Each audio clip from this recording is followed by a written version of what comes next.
Nous dit bonsoir à tout le monde et bienvenue dans la septième séance formation biomédicale là, qui jeudi a basé sur appareil utilisé dans le cas néonatologie. Et nous disons grand merci à présentateurs, professeurs et traducteurs et ensuite membres organisateurs. Et Jean nous t'a annoncé déjà, formation ça lui-même, il commence à arriver dans fin li. C'est avant-dernier cours que nous gagnons et prochaine rencontre que nous avons gagné, c'est séance de discussion qui est mardi 21 septembre et c'est ça tout cap séance de clôture pour formation. Mardi 15 octobre, nous avons gagné une autre séance, nous avons gagné 8e séance là, mais lui-même, c'est une séance d'évaluation finale que la pied. Songez que nous mentionnons séance d'évaluation finale là plusieurs fois et gagner quelques informations que nous gagnons pour nous partager avec nous. Nous avons fait ça aussitôt que nous finalisons et nous avons partagé toute information qui est nécessaire pour nous connaître pour séance finale. Alors, sans que je ne pas trop tarder, moi, je vais passer la parole à présentateur et traducteur. Thank you everyone for joining.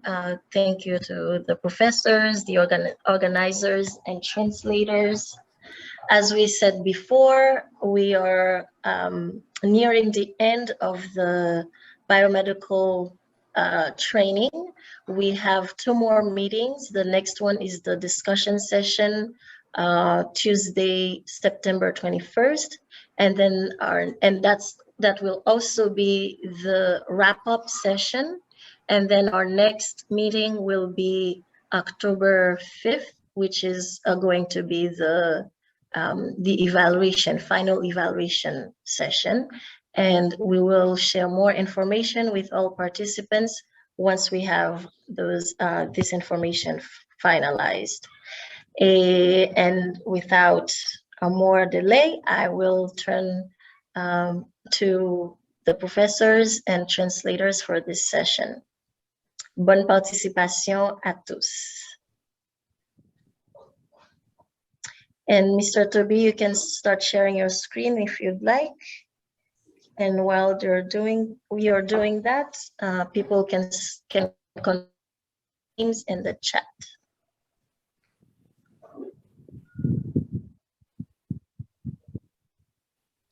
Et pendant que professeur Toby a préparé pour présentation, nous allons continuer à écrire questions que nous gagnons. Bon, nous pas encore gagner questions, mais nous allons continuer à écrire nous.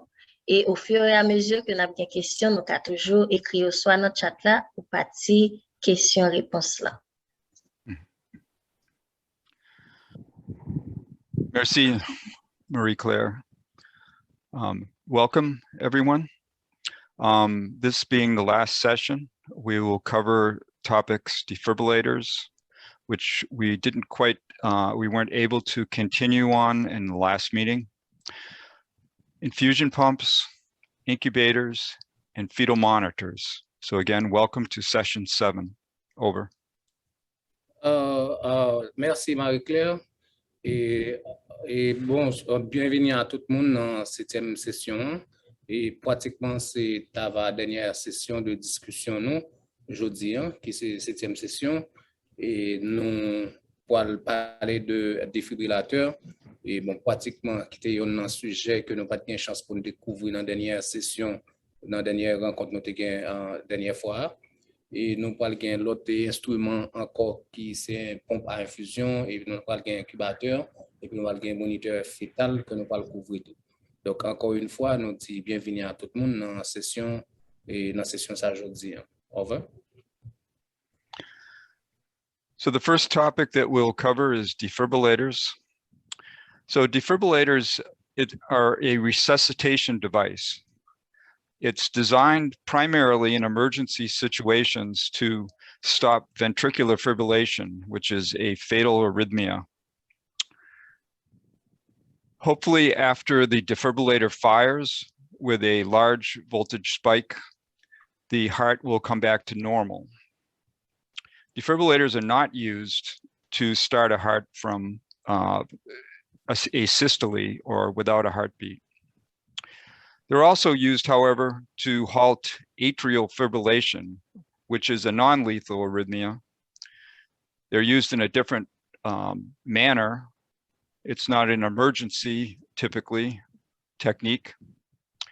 Also, defibrillators typically have transthoracic external pacemakers, which are part of the equipment. Other monitoring devices, certainly electrocardiograph, are included, sometimes pulse oximetry, carbon dioxide monitors, etc.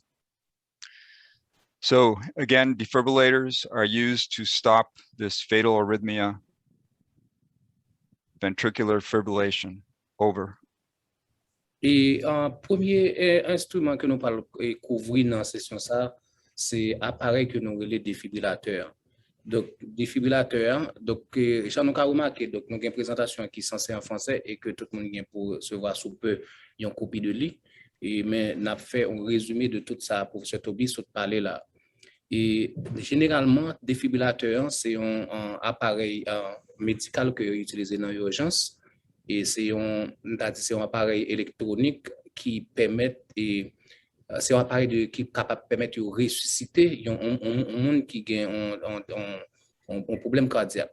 Donc, et nous avons, j'en ai expliqué là, donc la défibrillation, c'est une technique de réanimation qui est utilisée pour arrêter la fibrillation ventriculaire par une dépolarisation à courant élevé au niveau cœur. Donc, de manière optimale, donc cœur donc capable de retrouver un rythme sinusal qui est normal. Donc, défibrillateur également est utilisé pour capable arrêter défibrillation auriculaire dans une technique qui est relée cardioversion. Donc, les défibrillateurs eux-mêmes, ils ont ajouté un stimulateur cardiaque externe pour réanimation, côté que l'appareil là, lui-même, lui demande ça. Donc, nous avons l'autre composant qui également qui inclut là-dedans, par exemple, qui est capable de des moniteurs ou bien un enregistreur de ECG, par exemple. Donc, nous disons défibrillation, c'est une arythmie qui est très grave, qui commence par une impulsion électrique, spasmodique et désordonnée qui brise rapidement en de nombreuses ondelettes dans le tissu muscle cardiaque et qui entraîne sanitaire absence pompage de sang au niveau cœur. Over.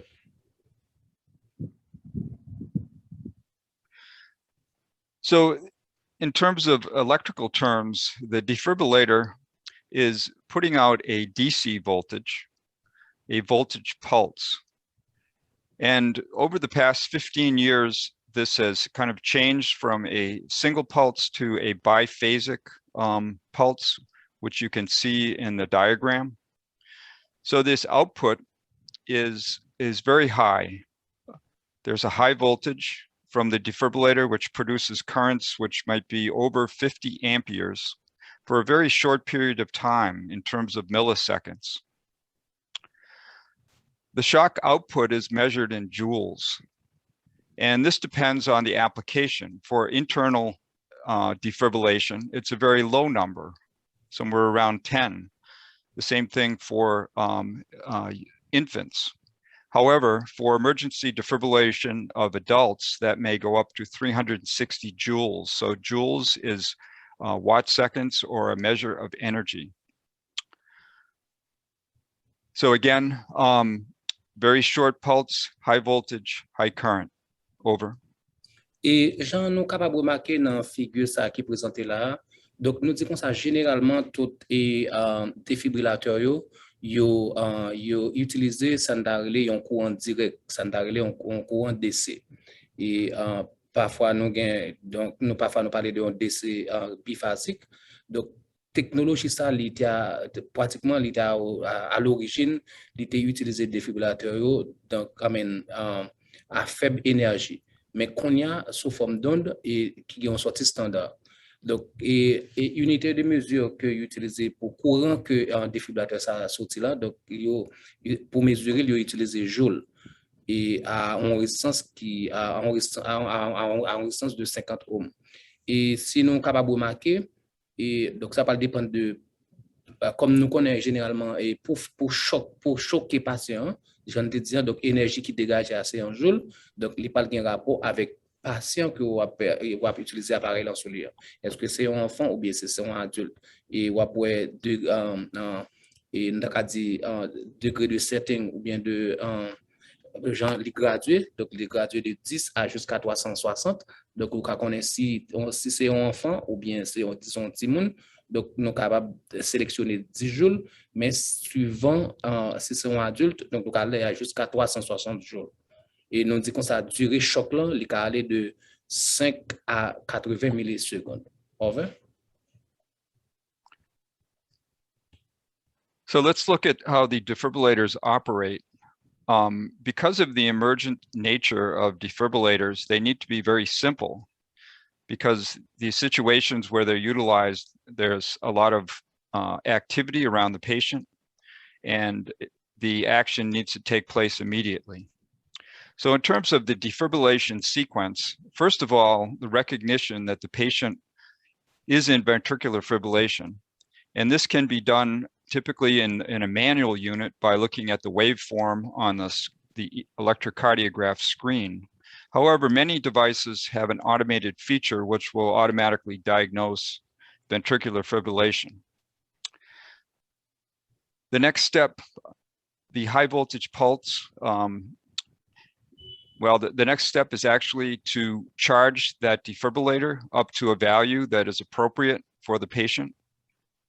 When that charge value is reached, the voltage pulse occurs and depolarizes all of the cardiac cells.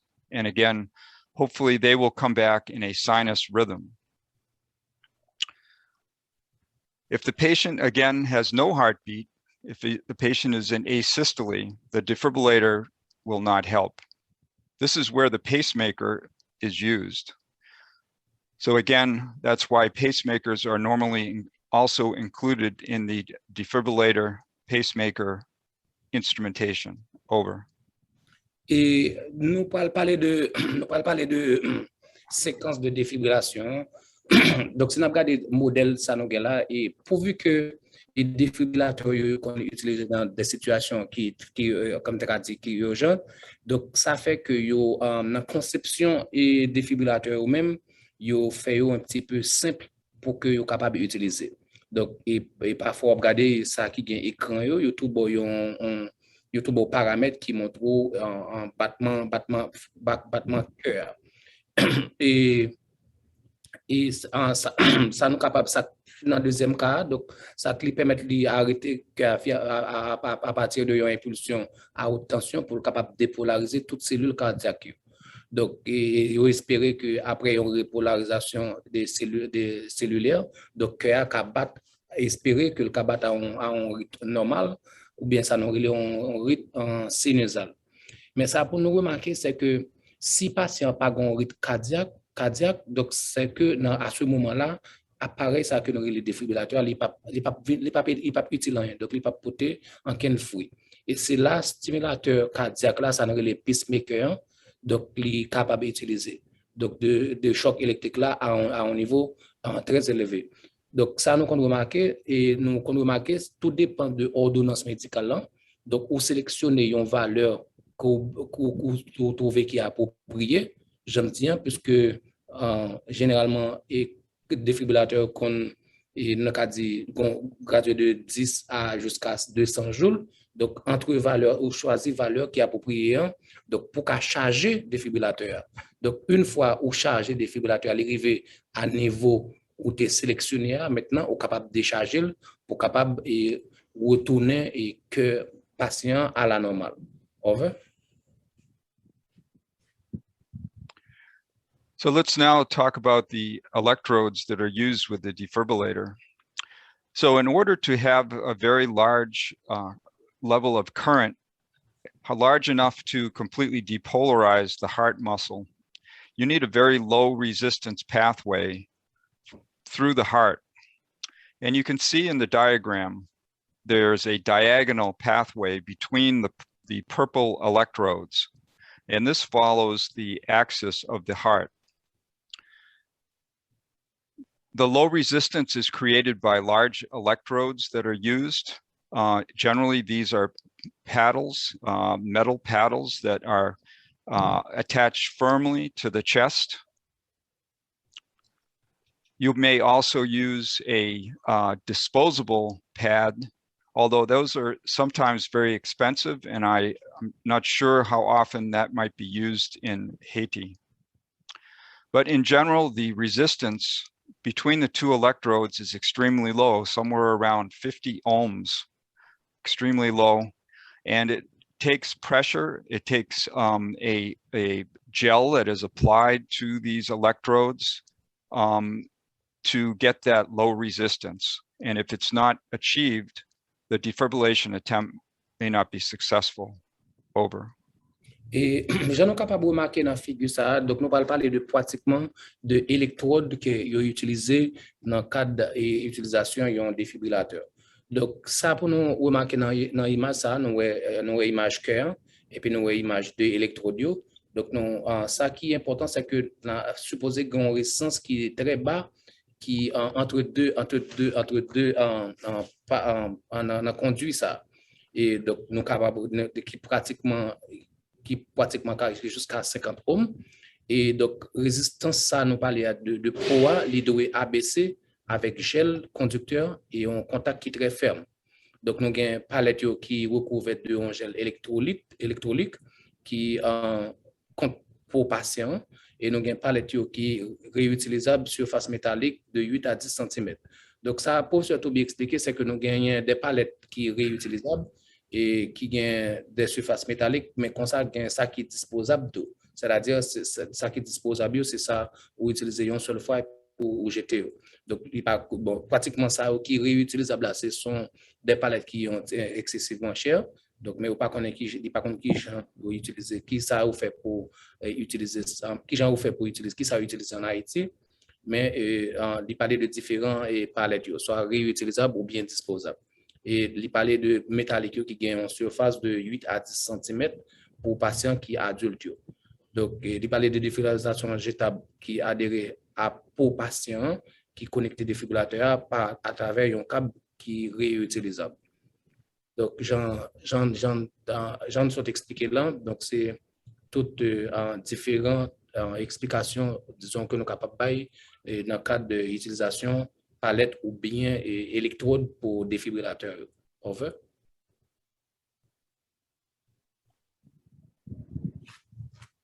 So now let's talk about the other techniques which the defibrillator is used for.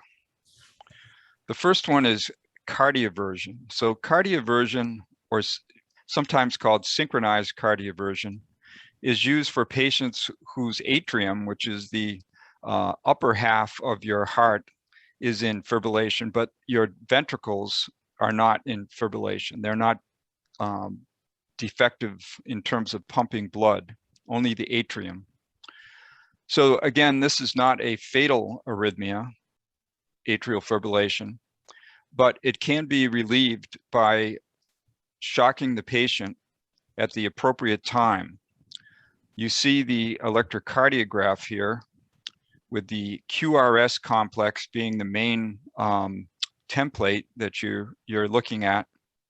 And you want to fire the defibrillator at a certain time, which would be directly following that QRS pulse, representing ventricular depolarization. You don't want the defibrillator to fire during the red zone, which is the T wave. If the defibrillator fires during that red zone or the T wave, you could cause the patient to go into a worse arrhythmia, such as ventricular fibrillation. So for this technique, the ECG is needed. The technique allows you to set up and determine when that spike of defibrillation will occur, as indicated by the blue line, that you're synchronizing with the QRS complex and not defibrillating the patient during the T wave. So this is a diagram that shows that function. I also wanted to mention In some patients, for emergency procedures, if you have a patient in the ICU or the operating room who may be undergoing open chest surgery, sometimes internal defibrillation is done with very small paddles that are placed around the heart, but this is not perhaps so common except in the more advanced hospitals. Over. Et en partie, ça nous va parler de différentes techniques que nous sommes capables d'utiliser avec des défibrillateurs. Et il y a une première technique que nous sommes capables d'utiliser, nous sommes capables de parler de cardioversion, et donc qui est utilisée pour fibrillation, en fibrillation ventriculaire. Donc, nous dit, si nous regardons vers la droite, si nous pas devant l'écran, nous regardons des schémas que nous gagnons qui sont nos complexes QRS. Donc, il montre nos côtés nous gagnons rythme qui est normal là, à partir de un point bleu. Donc, ça pour nous éviter, et dans l'utilisation technique, ça, c'est éviter que nous déclenchions et défibrillateur dans complexe, pas dans complexe ça dans partie T, parce que c'est côté qui est un petit peu plus vulnérable. Et à ce moment, pour que nous capables d'utiliser cette technique ça, donc il faut qu'on capable gagner un moniteur et ECG qui doit utiliser avec défibrillateur en même temps pour capable activer technique ça. Et l'autre technique qui est c'est technique interne.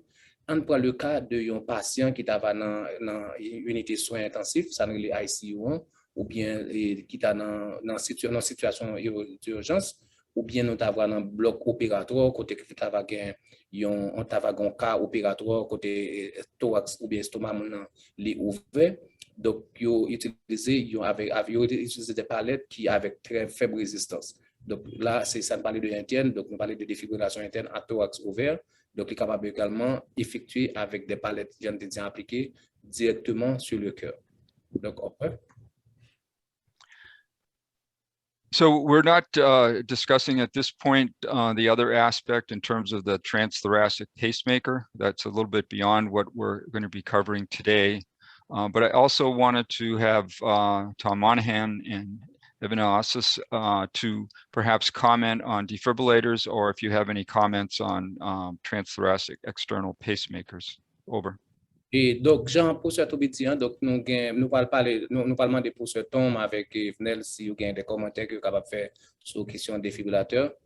Et I don't know if I can, Tom, are you going to say something or should I add something? You can add something that I'll put in my comments. Okay. So what I'm going to say, I'm going to say it in Creole so that all the participants can understand. Then I will translate it into English. So for you guys. Et bonsoir tout le monde. Et encore c'est un plaisir pour que nous capables avec nous après-midi dans la 7e séance et dans le cours biomédical et on a parlé de défibrillateur. Donc Jean t'expliquer tout à l'heure. Donc généralement défibrillateurs sont un instrument médical qui permettent que nous capables de retourner cœur en patient et à la vie. Donc qui est capable de faire cœur en patient rebattre encore. Mais ça ne besoin insister sur lui, c'est le type de test qui doit être fait sur défibrillateur et type de maintenance qui doit être fait. Donc premièrement, test qui doit être fait, nous devons faire un test pour regarder est-ce que le niveau d'énergie que machine délivre à chaque niveau est-ce que respecté. Par exemple, nous avons un défibrillateur qui gradué de 10 à 200 joules. Donc, nous utilisons ça, nous avons un défibrillateur analyzer qui permet de nous capables de faire test à des différents niveaux. Par exemple, nous faisons la différence à niveau, par exemple, niveau 5. Donc, vous utilisez un défibrillateur analyzer. Donc, pour capable choquer ou utiliser le comme un cobaye pour permettre de choquer, puis pour est-ce que si vous mettez là au niveau 5, est-ce que minimum là 4.5 comme en termes d'énergie? Parce que ça qui qu'on arrive et défibrillateur qu'on là par exemple dans l'urgence et puis ou un patient qui vient et puis besoin choquer malade ça, donc les médecins choquer malade là à 5 joules, donc général et puis parfois c'est 2 joules seulement liés mettre. Donc c'est ça qui fait si on base on a dit trimestriel. Donc, nous sommes supposés tester un défibrillateur pour regarder est-ce que et quantité d'énergie à différents niveaux, est-ce que vous délivrez? Ça, c'est un. Deuxièmement, nous connaissons généralement que nous avons des défibrillateurs qui gagnent cap BCG ou tout. Donc, nous avons besoin de faire test en utilisant un patient simulator. Donc, nous sommes capables d'utiliser un simulateur de patient pour permettre nous de tester tout cabio, pour permettre nous, ouais, est-ce que dans l'écran d'affichage là, est-ce que nous avons signaux qui montent normalement. Donc, ça c'est une catégorie. Et puis deuxième façade qui gagne surtout dans le défibrillateur, et généralement c'est puisque son instrument qui est utilisé dans cas d'urgence, donc son instrument toujours doit être toujours gain charge. Donc il y a une surveillance pour que nous fait, c'est assurer que machine ça est toujours rechargée. C'est-à-dire assurer qu'elle est toujours pluguée, la lumière verte, donc nous connaissons nous déploguer, laisse ça si on urgence et là ça nous capable répondre à l'urgence. Donc c'était ça me pour me ajouter pour nous surtout dans le cadre défibrillateur. So what I added on the defibrillator, Professor Toby and Professor Tom, and I made a summary of what you have been said, like in terms of definition of what it is. Like what is a defibrillator and what is being used and stuff like that.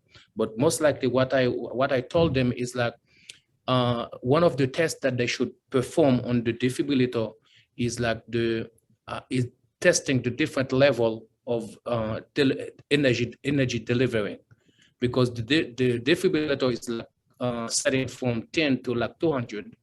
By using a defibrillator analyzer, you can test it from 5 joule, 20, 50, or 100. So to see if the energy is being delivered.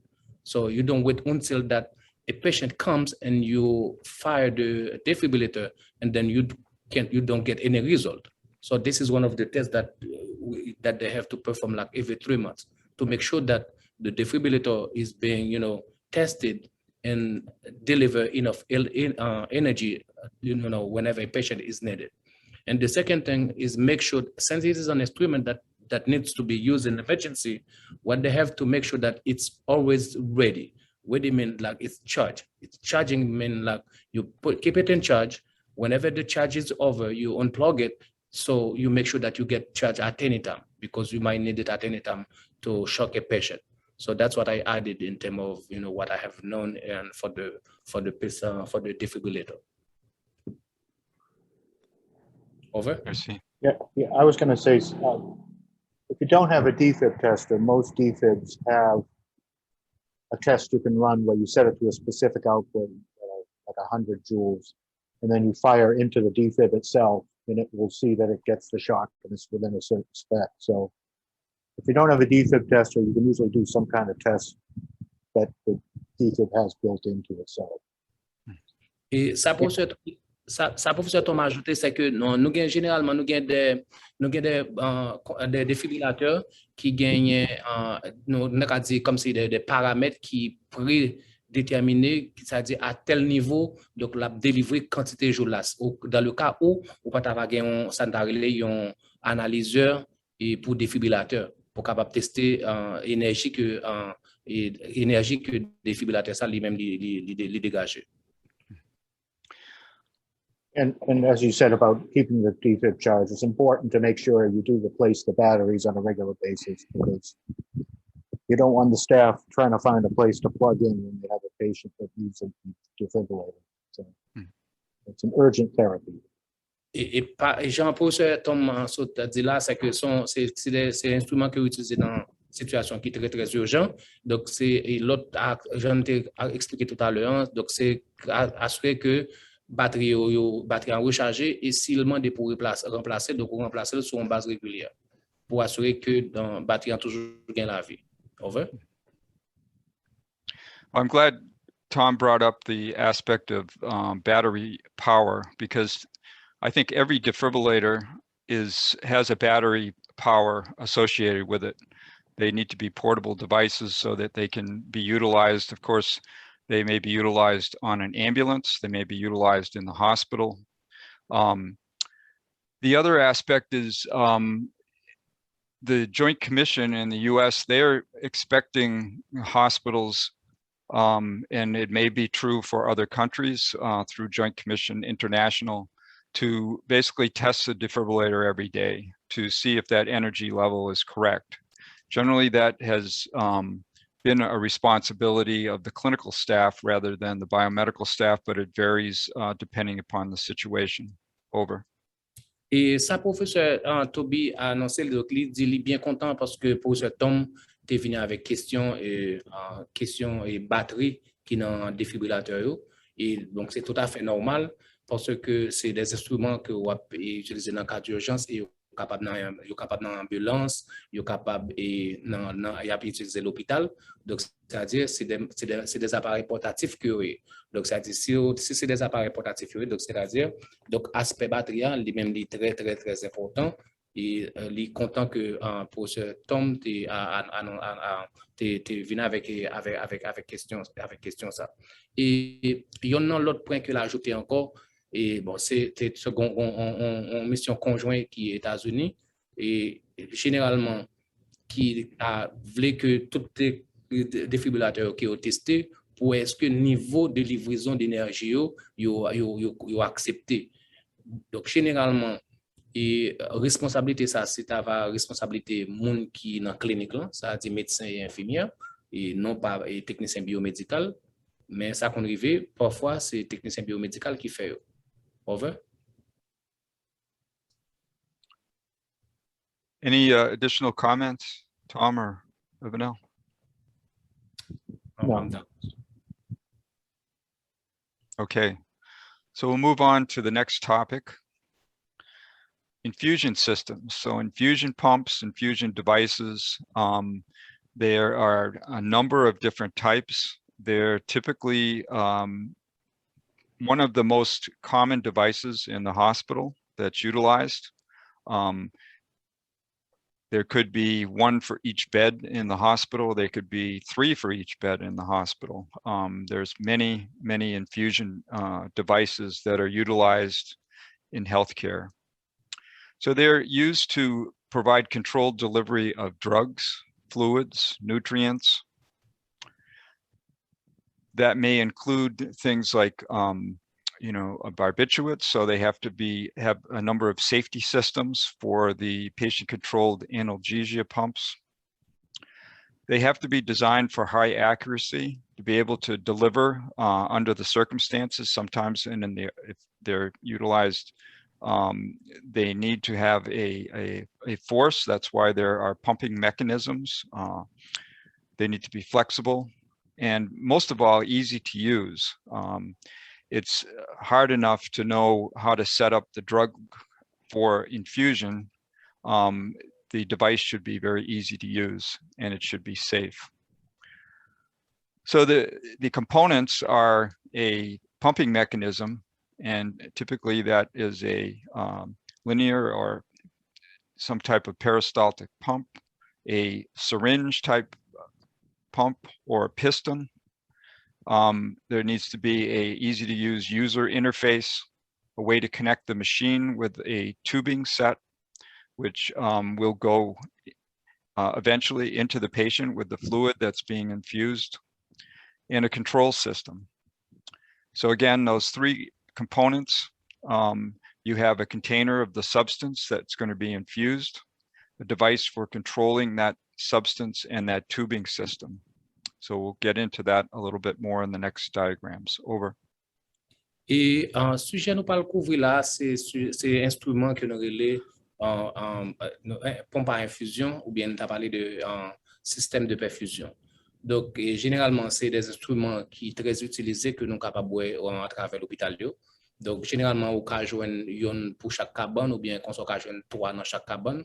Et pompe à perfusion c'est des dispositifs médicaux qui est utilisé pour capable administrer, bon administration de médicaments, bon disons administration contrôlée de médicaments, de liquides ou bien de nutriments.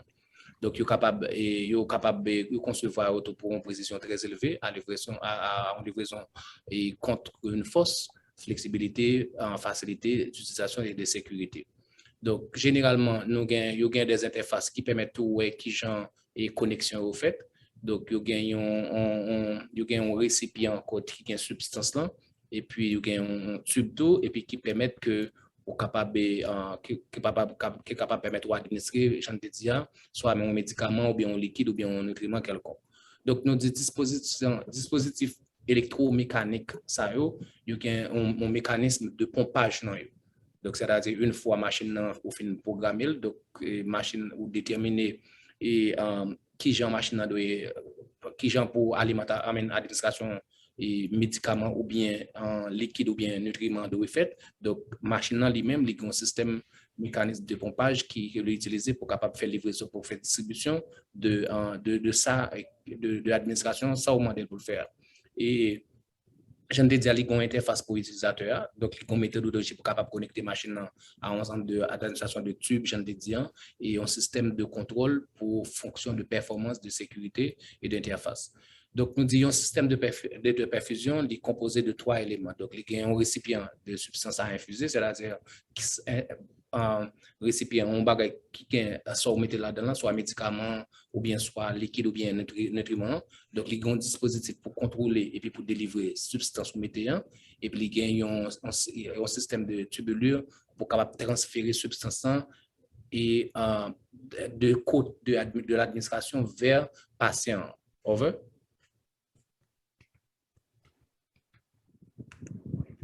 So I'm going to just go through the different types of infusion pumps here. I hope that you can see the data that's being presented. Basically, I'm describing here 5 different types of pumps.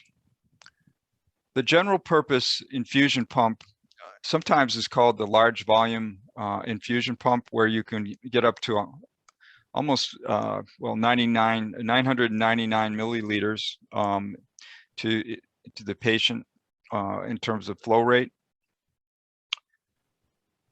The volume is large. This may be just fluids such as saline or Ringer solution, or some solution that basically adds volume to the patient's blood system. It also is used for medications. And many times there are multiple channels associated with the general purpose infusion pump. The second type of pump is called a syringe pump. So this has a lower volume per hour. Just to restate the flow rate, the 999 for the large volume infusion pump is per hour. It's not, immediate. So the syringe pump is closer to 100 milliliters per hour. The accuracy is generally better for the syringe pumps than the general purpose pumps. And the volume depends on the size of the syringe. Many times there's medications that are used with syringe pumps, but a lot of times antibiotics is a very common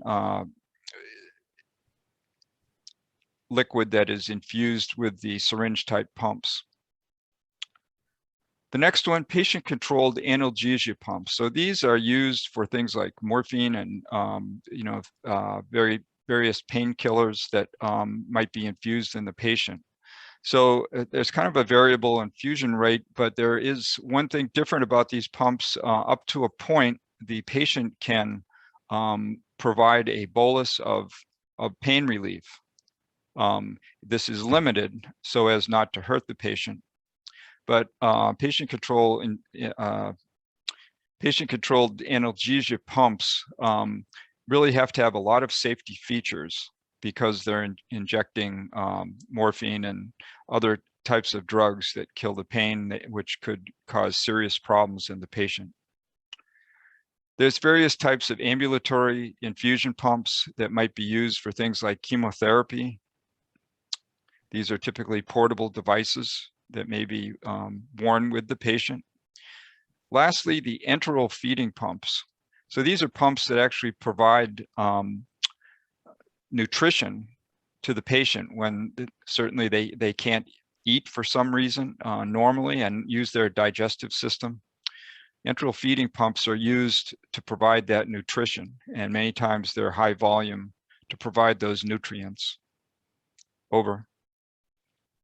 Et dans slide ça, on a parlé de différents types de pompes à infusion. Et comme sous peu, Madame Marie-Claire a prouvé document ça pour nous, mais on a passé à pied joint dans différents types de pompes à infusion. On a parlé de type de pompe, de débit, de volume, et puis substances généralement utilisées pour infuser, et puis avec des informations supplémentaires pour chaque type. Donc, généralement, nous gagnons dans la première catégorie de pompes, nous gagnons les pompes à infusion générale, à usage général.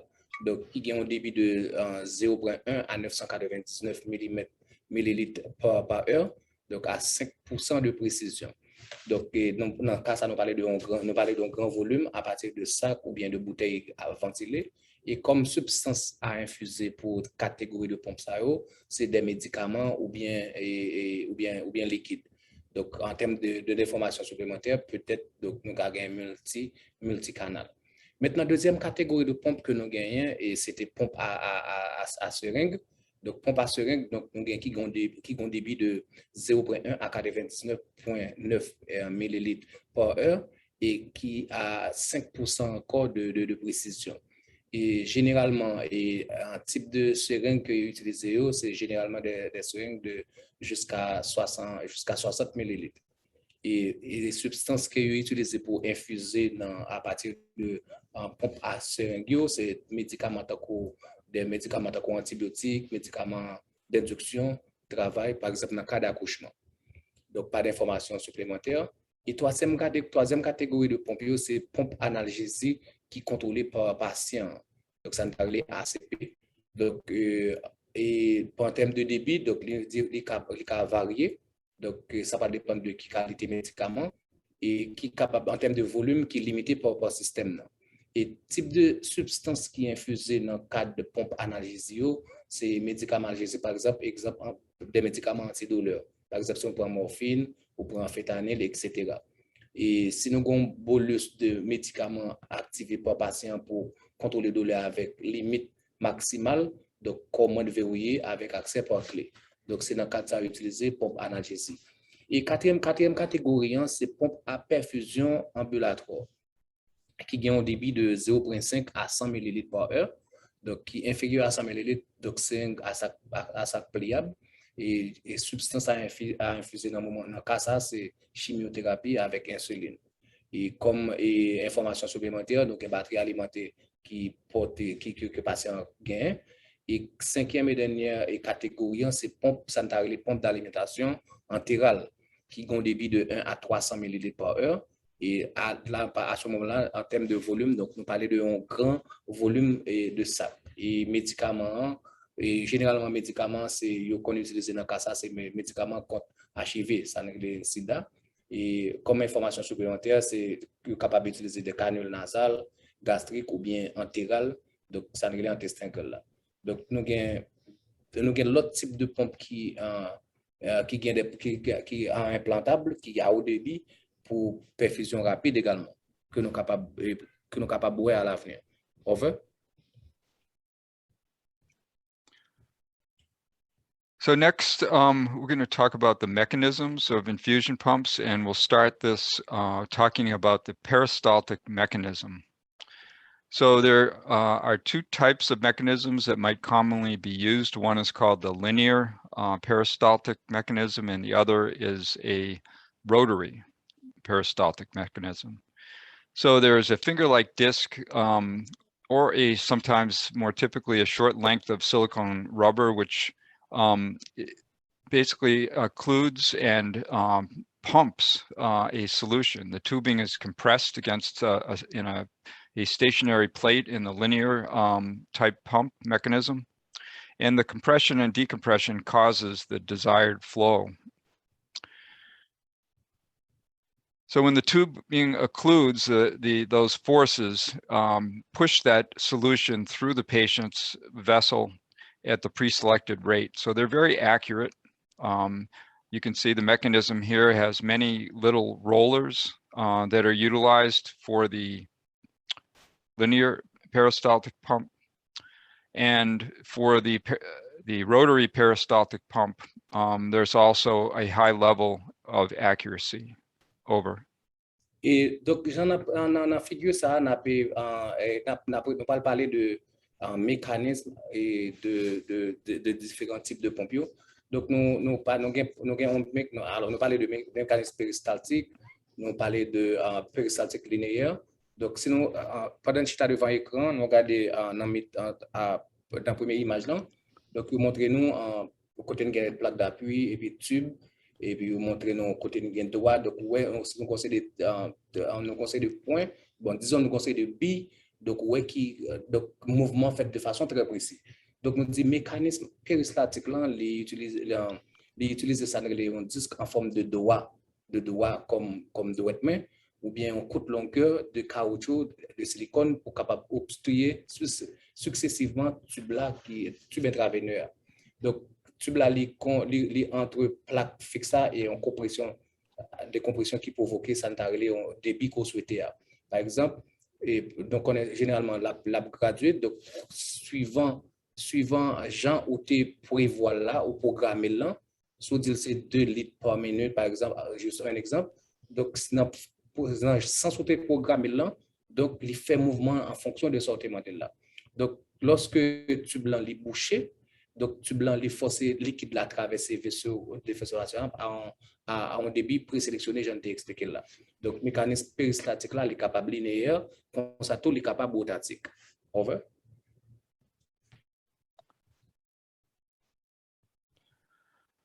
So the other mechanism that we're going to talk about is, we'll call it the cassette mechanism, but basically it's a piston that pushes the fluid into the patient. This is going to be described as the cassette mechanism because this is a cassette, a disposable device, which sometimes is expensive, that is used with some infusion pumps. But you can also think in terms of the syringe pump that also has a piston that is pushed forward to put the solution into the patient. In this case, the cassette has both a suction and a discharge port. The solution goes through discharge valves that are one-way, essentially one-way valves, which allows the solution to go into the patient. So the inside motion, there's this plunger or piston that pushes forward and forces the fluid through the patient. The outside motion, or the outside, your input from, say, a infusion bag that goes into this mechanism that draws in additional fluid.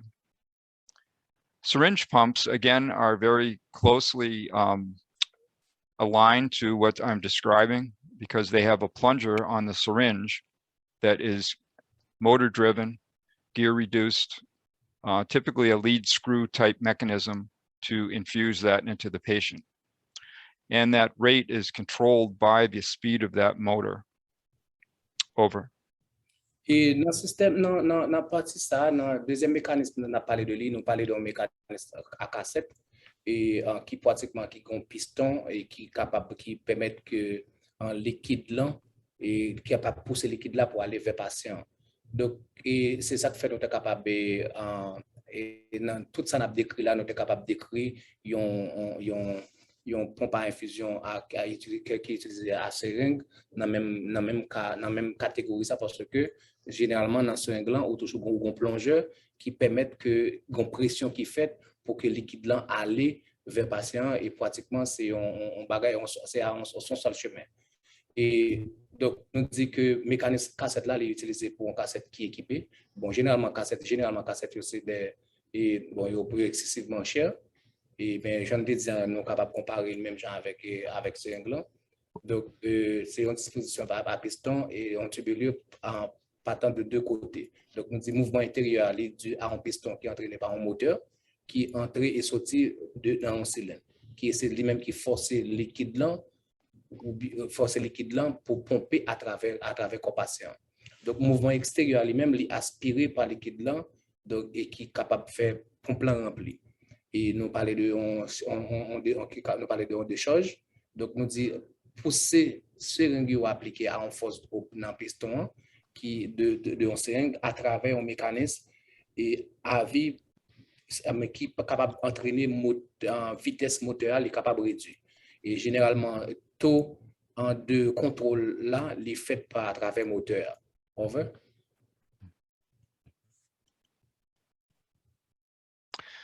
So infusion systems do have some safety issues and common problems that occur. 25 years ago, a huge problem was called free flow, where the infusion pump would allow the solution from the bag or from the source of the fluid or medication to free flow into the patient, say when the door of the infusion pump is open. Typically now there's a safety feature to protect against that, but it still can happen. So you have to be very careful not to have a free flow condition occur. There's also problems where tubing misconnections can occur. The connections may be similar, say between a non-invasive blood pressure device, which pumps air, and a connection to the patient's vascular system. You could cause an embolism. Use errors are common because there's so many devices and it's can be a complex device. Alarms occur, they may not be responded to. In some institutions, the infusion devices are not standardized. That means one operates differently from other devices. So I would definitely get you to think about helping ensure your healthcare institution standardizes the infusion devices. Again, this is another battery operated device. It's important that the batteries are taken care of, replaced when needed. The other problem, especially now with COVID-19 and the pandemic, is that we have to disinfect the equipment, and the plastics associated with the infusion pumps can be degraded and they can cause problems with the actual infusion process. Over. Et dans slide ça, nous avons parlé de différentes mesures de sécurité qui doivent prendre avec pompe à infusion.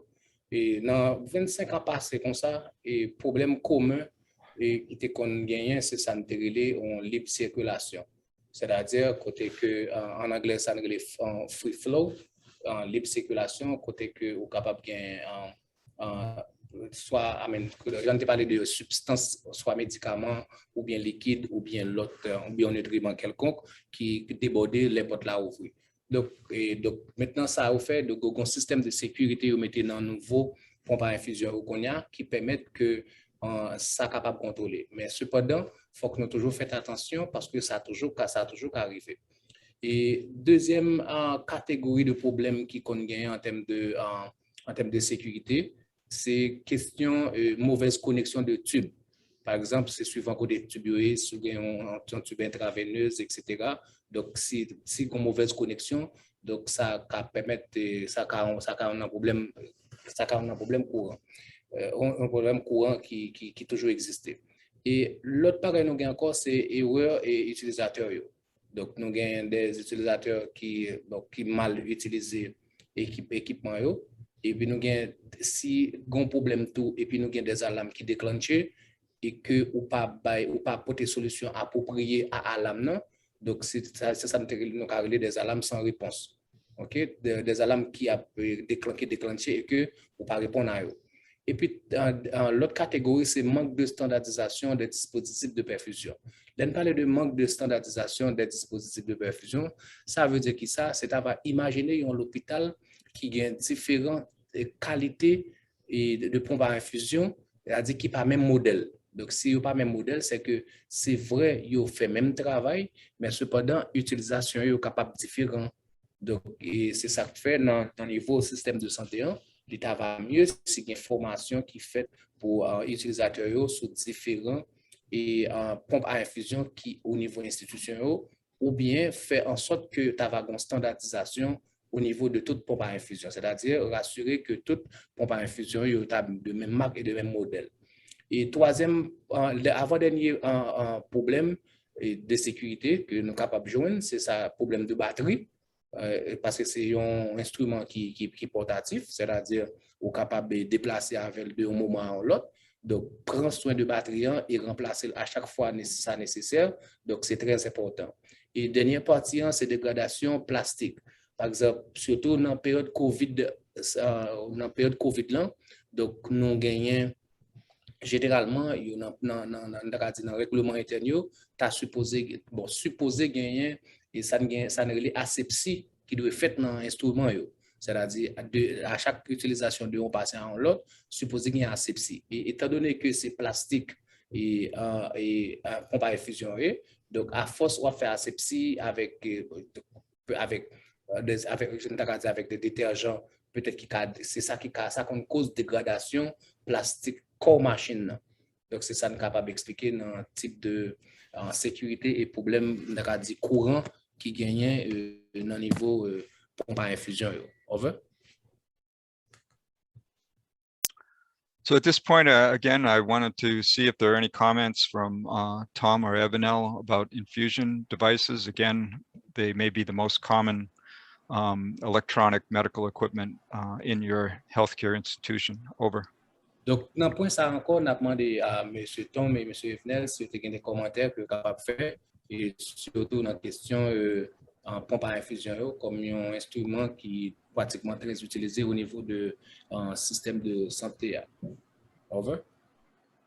Yeah, I would just say there's a lot of issues with pumps. And they may look like a simple device, but there's a lot going on with it, constantly monitoring how fast the motor's turning, and if it's a syringe pump, how fast is the plunger moving. There's a lot of sensors and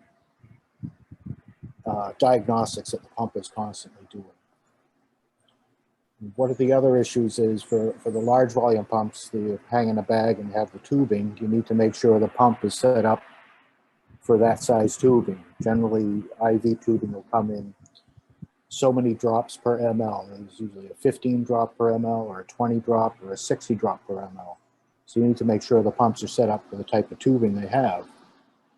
Now, what you may run into is, the PD unit may use 60 drop and the ER might use 15 drop. So if you have pumps set up different ways, people need to understand that they can't move around. So make sure that it's delivering the right amount.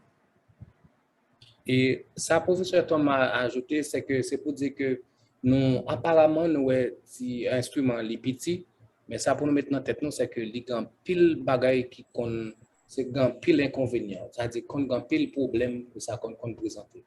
Et c'est toujours à assurer nous, par exemple, nous, puisque sont un appareil qui est capable de permettre d'administrer une substance de façon contrôlée. Donc, ça qu'on arrive, nous avons des connexions, nous avons des tubing, nous avons des connexions. Donc, c'est-à-dire, c'est assurer que y a une compatibilité entre gens programmer machine avec tubing qui gagne. Par exemple, si nous disons ça, au programmer machine pour capable, on dit par exemple 15 ml ou bien 20 ml. Donc, c'est assurer que tubing non, donc c'est approprié pour que les délivrer quantité qu'on mettait. Donc, c'est un problème courant que nous conjoignons. Donc, c'est toujours assurer que la machine est programmée à niveau commandé pour délivrer, assurer que la livraison qu'elle fait est correcte par rapport à ce qui est programmé. Donc, c'est ça, M. Tom lui-même a ajouté. Over. And then with syringe pumps, you need to make sure that the syringes you have at the hospital are compatible with the pump. Most syringe pumps made in America are going to be compatible with American syringes. European syringes are slightly different sizes, so you're not going to be delivering the correct infusion if you have the wrong syringe. Et ça professeur Thomas ajouté, c'est que généralement dans le cadre de pompe à seringue, donc c'est pour nous toujours assurer que ça grosseur seringue qui utilisé, c'est grosseur seringue qui est appropriée. Donc c'est pour que nous pas utiliser une qui est pas appropriée, sinon quantité ça a besoin de délivrer, donc ou pas délivrer quantité vous voulez délivrer si il y a une incompatibilité entre un size seringue avec type de infusion, pompe à infusion à seringue qu'on va utiliser. Over. And the good rule of thumb to remember is one milliliter of water weighs 1 gram. So that's an easy way to be able to check the accuracy of your pumps by just filling a syringe with water if it's a syringe pump and running it. Say deliver 20 mLs, you should have 20 grams. Et donc, il y a une façon pour capable tester pour est-ce que ça marche. Donc, on est capable de dire, par exemple, si on a un seringue qui est capable 20 ml de l'eau, donc on connaît donc la bombe 20 grammes. Donc, on connaît là, ça à partir de ce moment-là, on est capable de tester pour me dire, OK, donc, ce seringue-là, il est compatible à pompe. Over.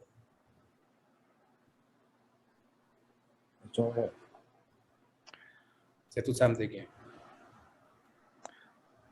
Okay, well, thank you. Excellent comments, Tom. So we're going to go to the next topic, infant incubators.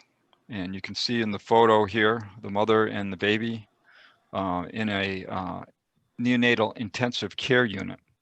So the infant incubators are used primarily for premature infants, but may also be used for full-term infants.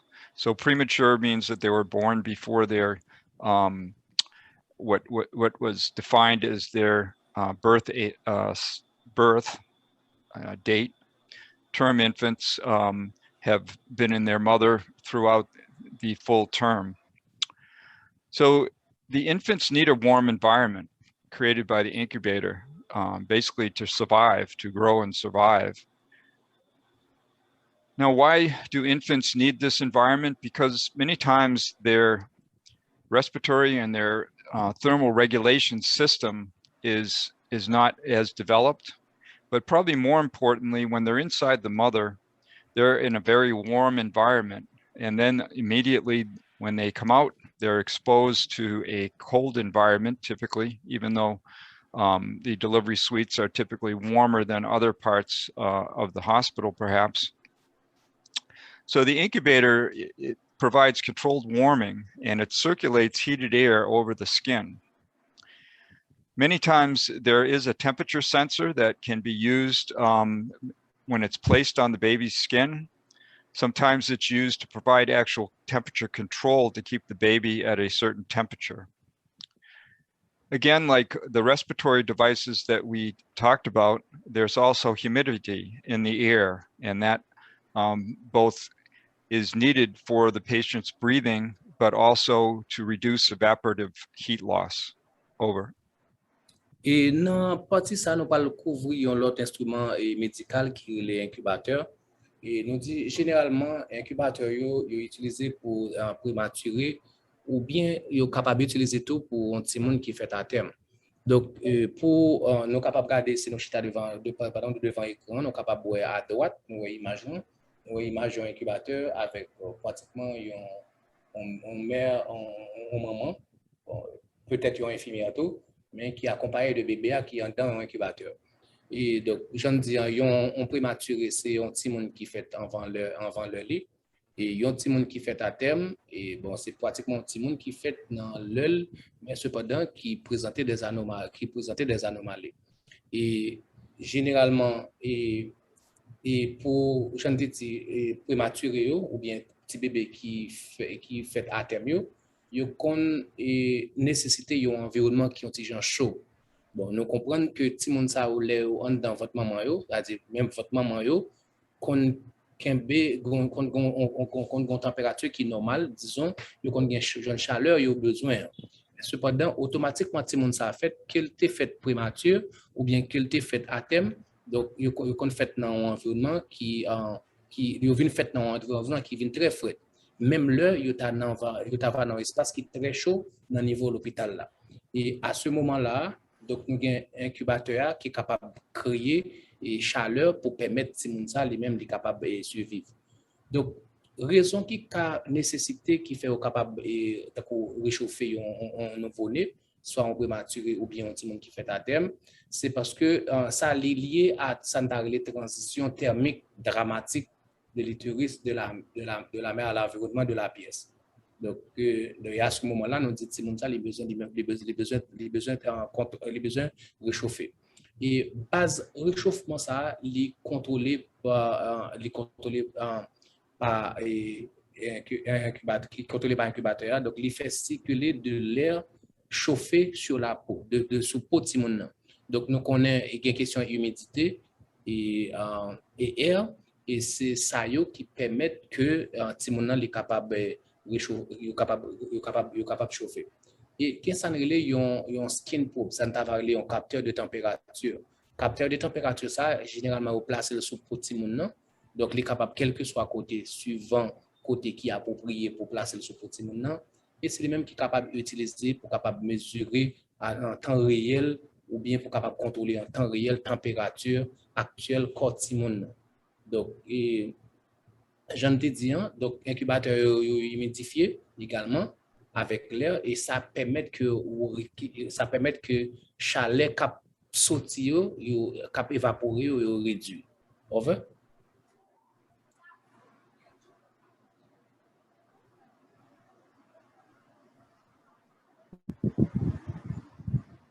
Now let's look inside the incubator and see how it works.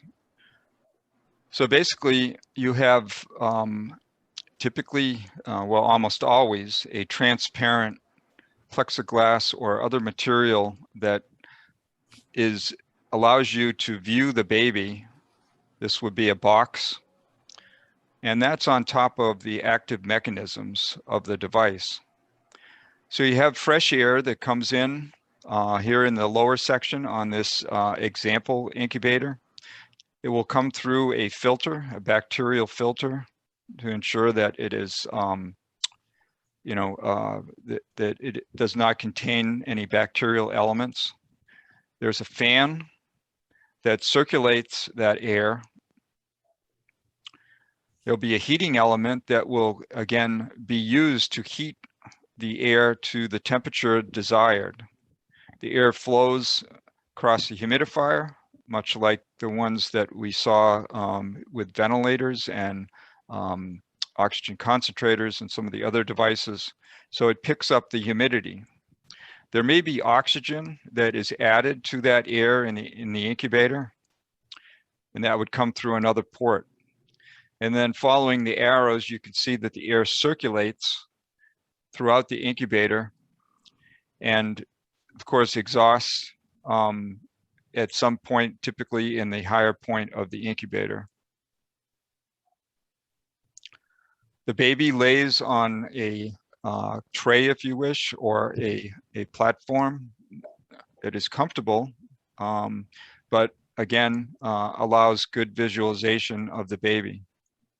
There's many added options that can be included with an incubator, but this is just the basic diagram. Over. Et non, figure ça, j'en chita devant l'écran, nous montrer différents qui amènent qui genre et incubateur lui-même de fonctionner.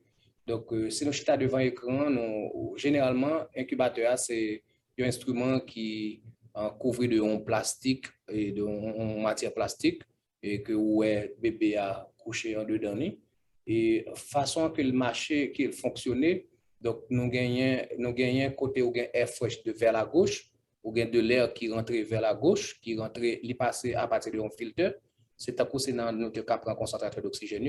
Donc nous gagnons l'air là qui passe dans le filtre. Et raison que fait nous gagnons filtre, c'est pour éviter que vous avez une bactérie qui va rentrer et où elle passe, nous gagnons moteur et puis nous gagnons des éléments et puis qui nous capables de gagner tout et un tube à oxygène qui est capable de mélanger avec l'air ça tout. Et nous capables de garder port qui fait là, nous garder deux trous qui gagnent qui c'est porte d'accès qui permet pour bébé pour capable accéder à bébé et ou garder une plateforme côté bébé couché très à l'aise. Et Jean Cadian c'est que nous gagnons l'autre incubateur qui gagne l'autre paramètre qui est un petit peu qui est capable d'ajouter à lui. Mais ça c'est nous avons dit c'est Nous avons dit c'est pratiquement un schéma de base de un incubateur que nous montrons là. Bien que nous connaissons capable de l'autre incubateur qui a l'autre paramètre qui est ajouté là-dedans. Over.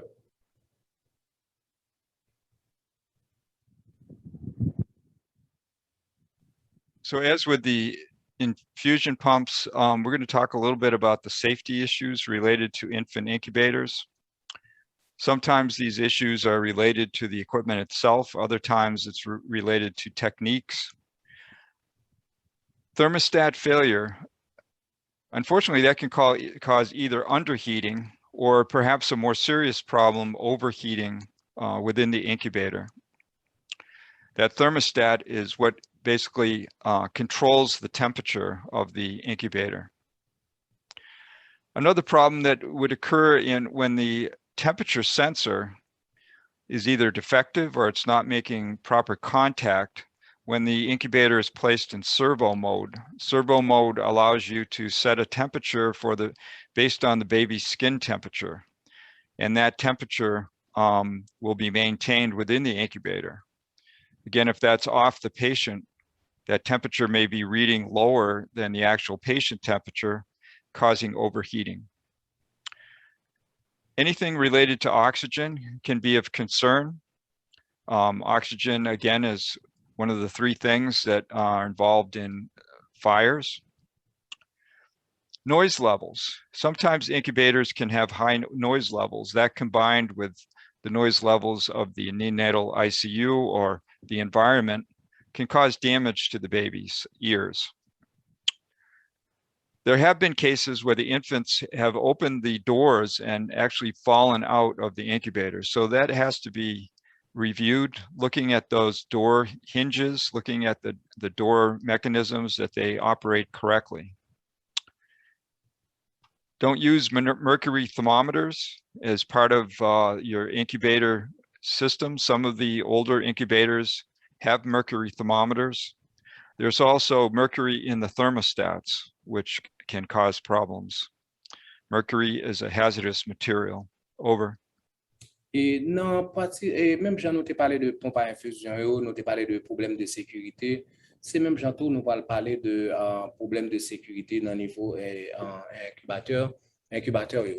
Donc, le premier grand problème de sécurité que nous sommes capables de parler de lui, c'est nous avons parlé de échec, nous avons parlé de panne de thermostat.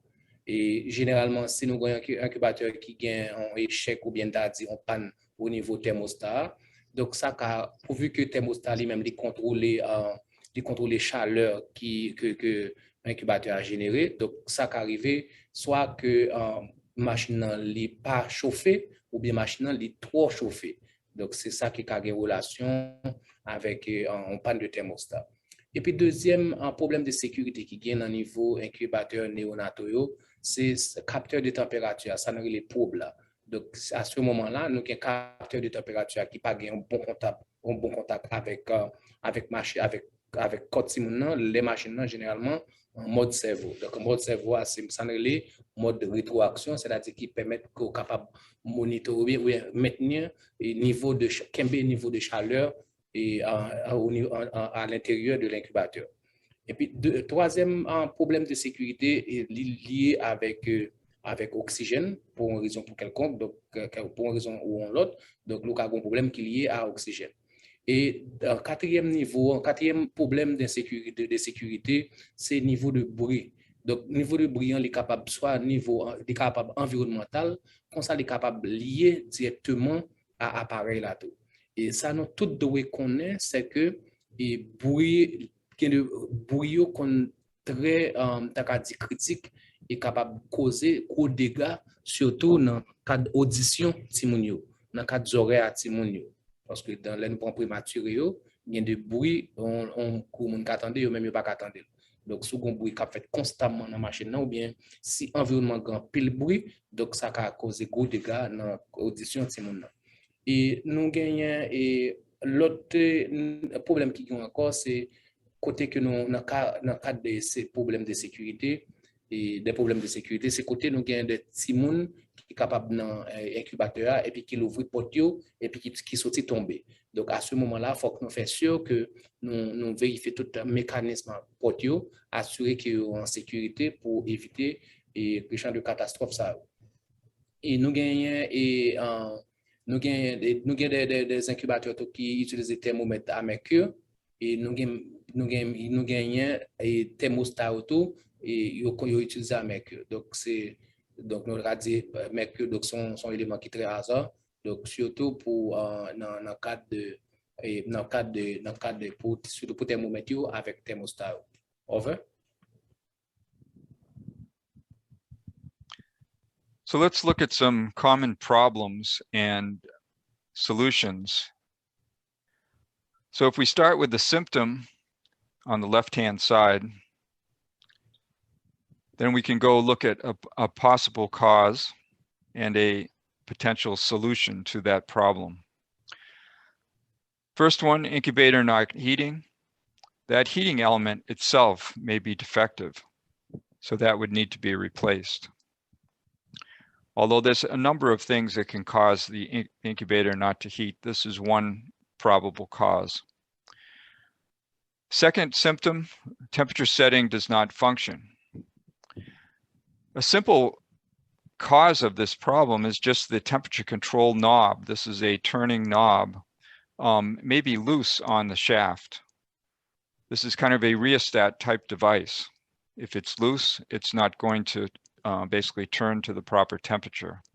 Most incubators today are digital, so this would probably not be a problem that you might see.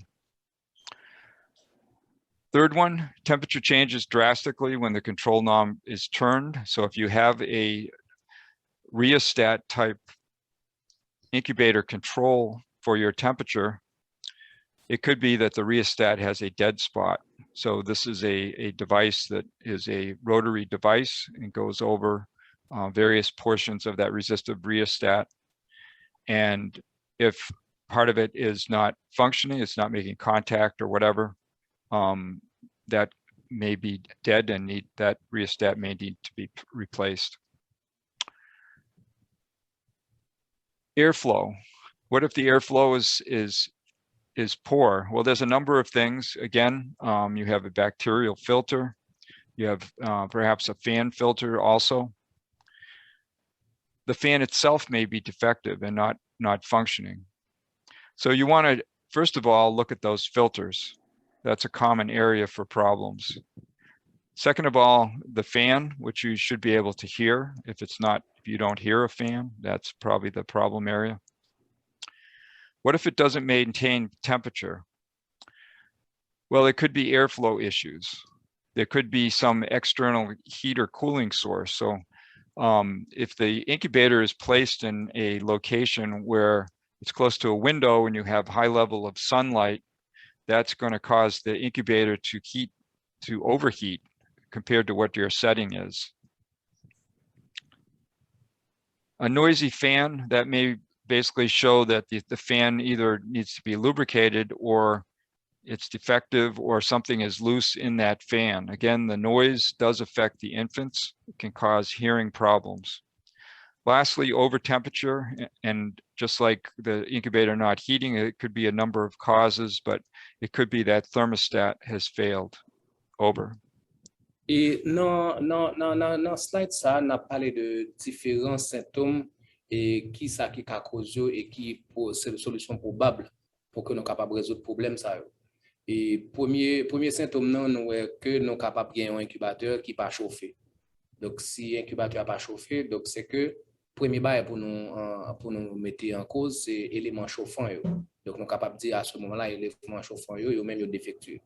Donc comme solution probable, c'est d'avoir juste remplacer à part éléments chauffants qui appropriés. Donc nous comprenons c'est pas la seule raison qui est capable de faire un incubateur qui pas chauffé ou qu'il y a plusieurs autres causes encore qui fait un incubateur qui pas chauffé, mais cependant nous va dire que l'élément principal là c'est d'avoir élément chauffant. Et deuxième symptôme, nous sommes capables de parler de lui, nous sommes capables de parler de réglage température si nous ne pas fonctionner. Donc, généralement, donc, pour le présent moment, majorité incubateurs nous gagnent qui viennent, c'est des incubateurs, on va dire digital, qui ne pas causer problème ça, mais si par exemple, nous avons un qui est un petit peu ancien, donc généralement, c'est des boutons de réglage que vous gagnez. Donc, si le bouton de réglage ça les vire folle, donc c'est sûr que à un niveau température, vous mettez là, donc il n'est pas réglé. Donc, si c'est dans ce cas, ça, sont capable de faire. Donc, si on vis que bouton ça, les visser là-dedans, donc on est capable seulement serrer piston et assurer que les refléter position de chauffage qu'on a besoin. Et troisième symptôme qu'on est capable de remarquer, c'est que vous avez une température qui change et lorsque le bouton de commande là est déplacé. Donc, à ce moment-là, comme cause probable, c'est le rhéostat qui est capable d'arriver dans un point mort, donc arriver dans un point que le pas virer encore. Donc, ça, on est capable de faire, c'est nettoyer le rhéostat ou bien remplacer si le nettoyage n'a pas travaillé d'eau. Et l'autre symptôme que nous sommes capables de remarquer encore, c'est d'avoir une mauvaise circulation d'air. Donc, si nous avons une mauvaise circulation d'air, donc, première cause qui est capable de faire ça, c'est d'avoir nous capable de un filtre de ventilateur qui est capable de boucher. Comme ça, tout, les capable de ventilateur en soi qui est capable de boucher. Donc, c'est ou bien ou nettoyer, ou bien remplacer le filtre, ou bien remplacer le ventilateur dans le cas échéant. Maintenant, si nous avons gagné un incubateur, vous avez remarqué que il n'y a pas de température. Donc, ça, pour nous capables de remarquer. Et si le pas de température, par exemple, nous sommes capables de vérifier que il est capable d'un problème de flux d'air, ou bien source de chaleur, ou bien source de refroidissement. Par exemple, on prend le cas quand on a gagné un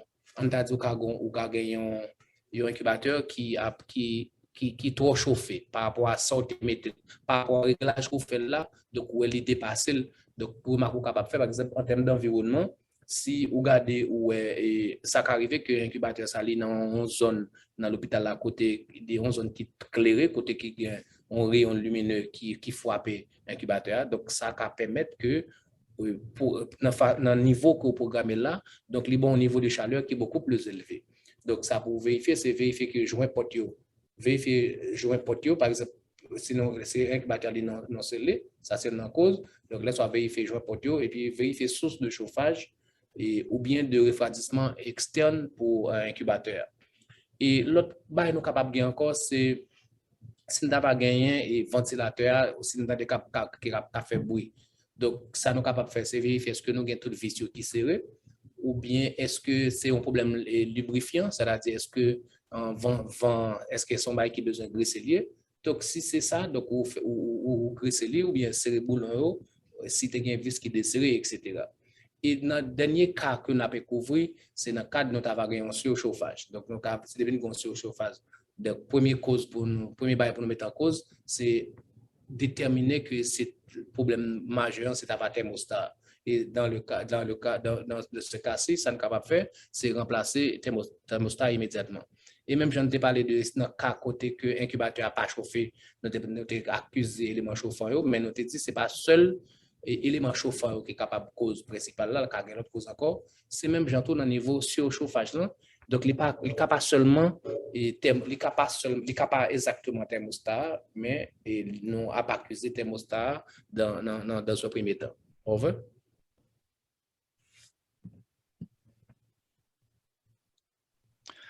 Okay, the last topic that we're going to cover is fetal monitors. Now, fetal monitors, you may be more familiar with the fetal Doppler, which is used for heart rate determination. We're going to talk about fetal monitors, which provide more function and also look at the temporal relationship between the heart rate and the contractions of the mother. So fetal monitors provide continuous monitoring of the fetus during labor. And it's a common practice, especially for high-risk patients. Changes in the fetal heart rate during contractions are an important measure of potential problems such as fetal hypoxia or lack of oxygen.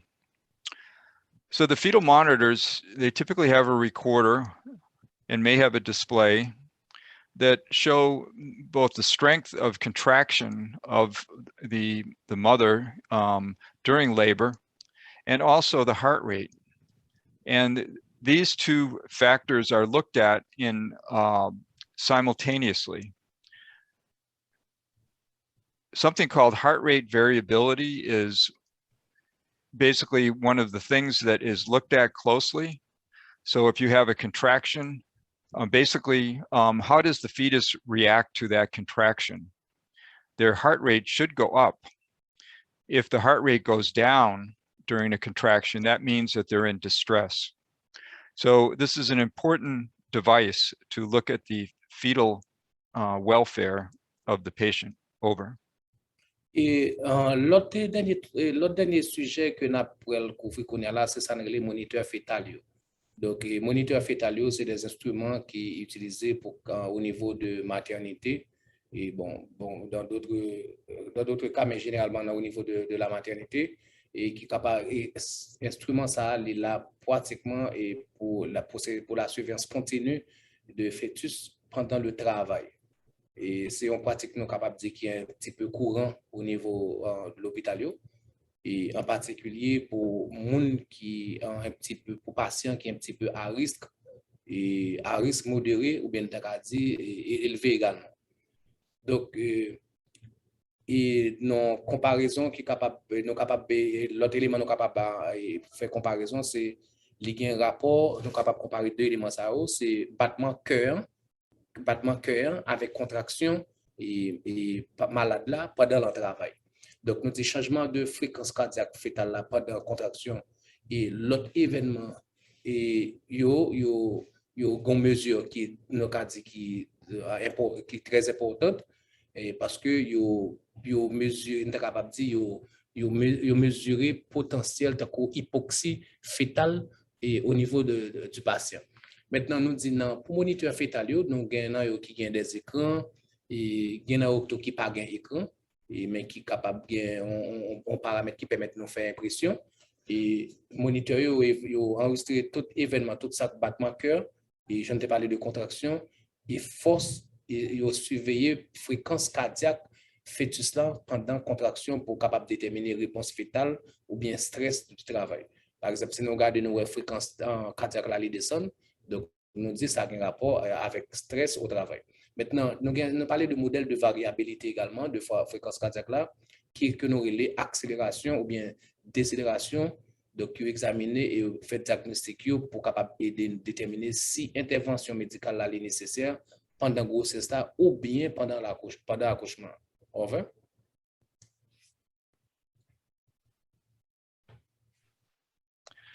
So now we'll talk about the various transducers and the measurements that are made on the patient. So there are external techniques, they're non-invasive, that are used. Typically, you can see in this diagram, this photo here, that you have two transducers on the patient applied with a belt. One of them is used for measuring the contractions. That may be called a TOCO transducer.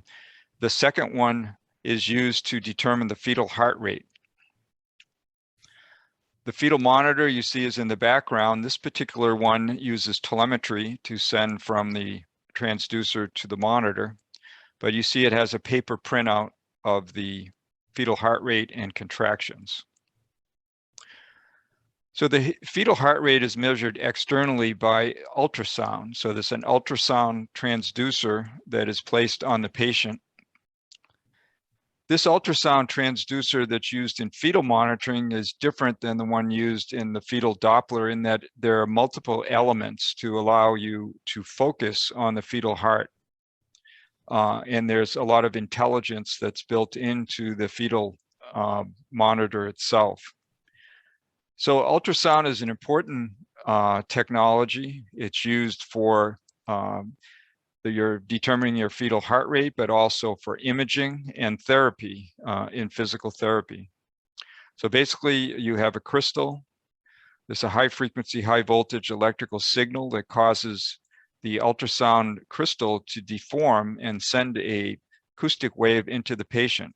That acoustic wave is reflected off of the fetal heart, comes back, and it will tell you that the heart is beating at a certain frequency. So the external contraction, again, is using basically a strain gauge force transducer that is held by these belts on the patient. Over. Et dans l'image, ça, nous parlons de différentes techniques qui sont utilisées dans le cadre de moniteur fœtal. Et si nous avons pendant chita devant l'écran, si nous regardons vers la droite, nous sommes capables de regarder dans la photo ça. Nous sommes capables de voir sur ventre malade là, nous avons deux ceintures, nous avons deux transduceurs. Ça qui est sur l'ombris de patient, c'est lui-même qui mesure la contraction. Et dans le moniteur, l'état va correspondre avec paramètre TOCO. Et dans le deuxième, qui est jusqu'en bas, votre patient, c'est lui-même qui va mesurer un fœtus. Maintenant, nous disons technique, et nous sommes capables de remarquer les différences qui sont capables de faire. Donc, c'est des externes généralement non invasives. Et derrière patient, nous sommes capables de moniteur fœtal là, donc qui pratiquement qui gagne un paramètre d'impression là-dedans, c'est-à-dire qui ont une imprimante qui est capable de permettre d'imprimer les résultats aux besoins. Donc, nous disons donc, grosso modo, c'est des techniques externes non invasives qui sont capables d'utiliser avec des sondes invasives, donc qui placées dans l'utérus après rupture de membrane amniotique. Donc, nous avons une fréquence cardiaque fœtale qui est mesurée par un transduceur à ultrasons qui est placé, à l'extérieur, pas d'utiliser une technique de Doppler. Donc, nous avons un transduceur qui gagne ou bien plusieurs éléments qui piézoélectriques qui sont pulsés avec un signal électrique de haute fréquence et de haute tension pour provoquer une déformation mécanique dans le cristal piézoélectrique qui produit une onde sonore. Et donc, surveillance externe, contraction réalisée à l'aide d'un transduceur de force, j'en ai expliqué tout à l'heure, de TOCO, et maintenu et en place abdomen maternel à l'aide d'une ceinture, souple. Over.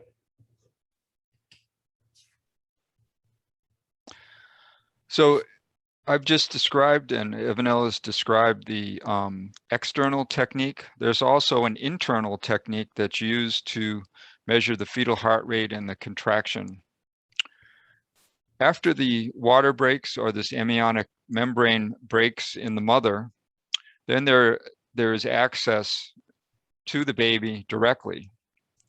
So this access allows you to directly measure the ECG through an electrode that's applied to the fetal scalp.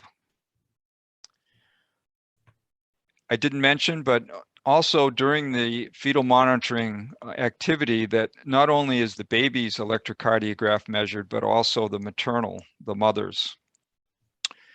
The second measurement, again, to look at the contraction strength, is actually a pressure measurement that measures the uterine pressure by inserting a fluid-filled catheter into the uterus. And you can see in the diagrams that these are represented. Over. Et je suis capable de regarder dans la deuxième figure ça. Donc, dans la première figure, nous avons parlé de technique externe. Mais j'en parle même j'en ai parlé de externe. Donc, nous connaissons qu'il y a des techniques, nous avons des mesures fœtus sont capables de mesurer par des techniques internes également.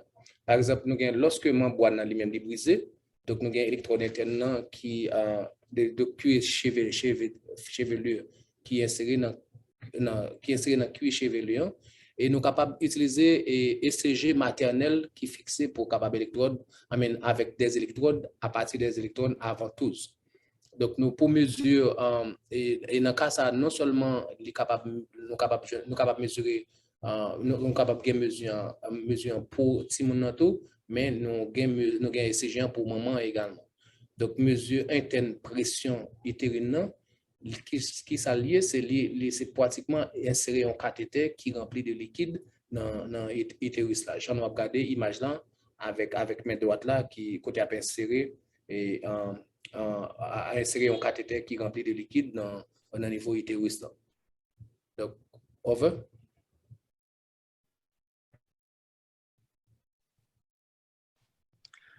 So again, let's look at some of the problems that can occur, what a probable cause is for those problems and a potential solution. So the first problem that might occur is that the direct fetal ECG is not recording correctly. So if the water is broken, that amniotic membrane has been is no longer intact, there may be the direct measurement of ECG through the scalp electrode onto the fetus.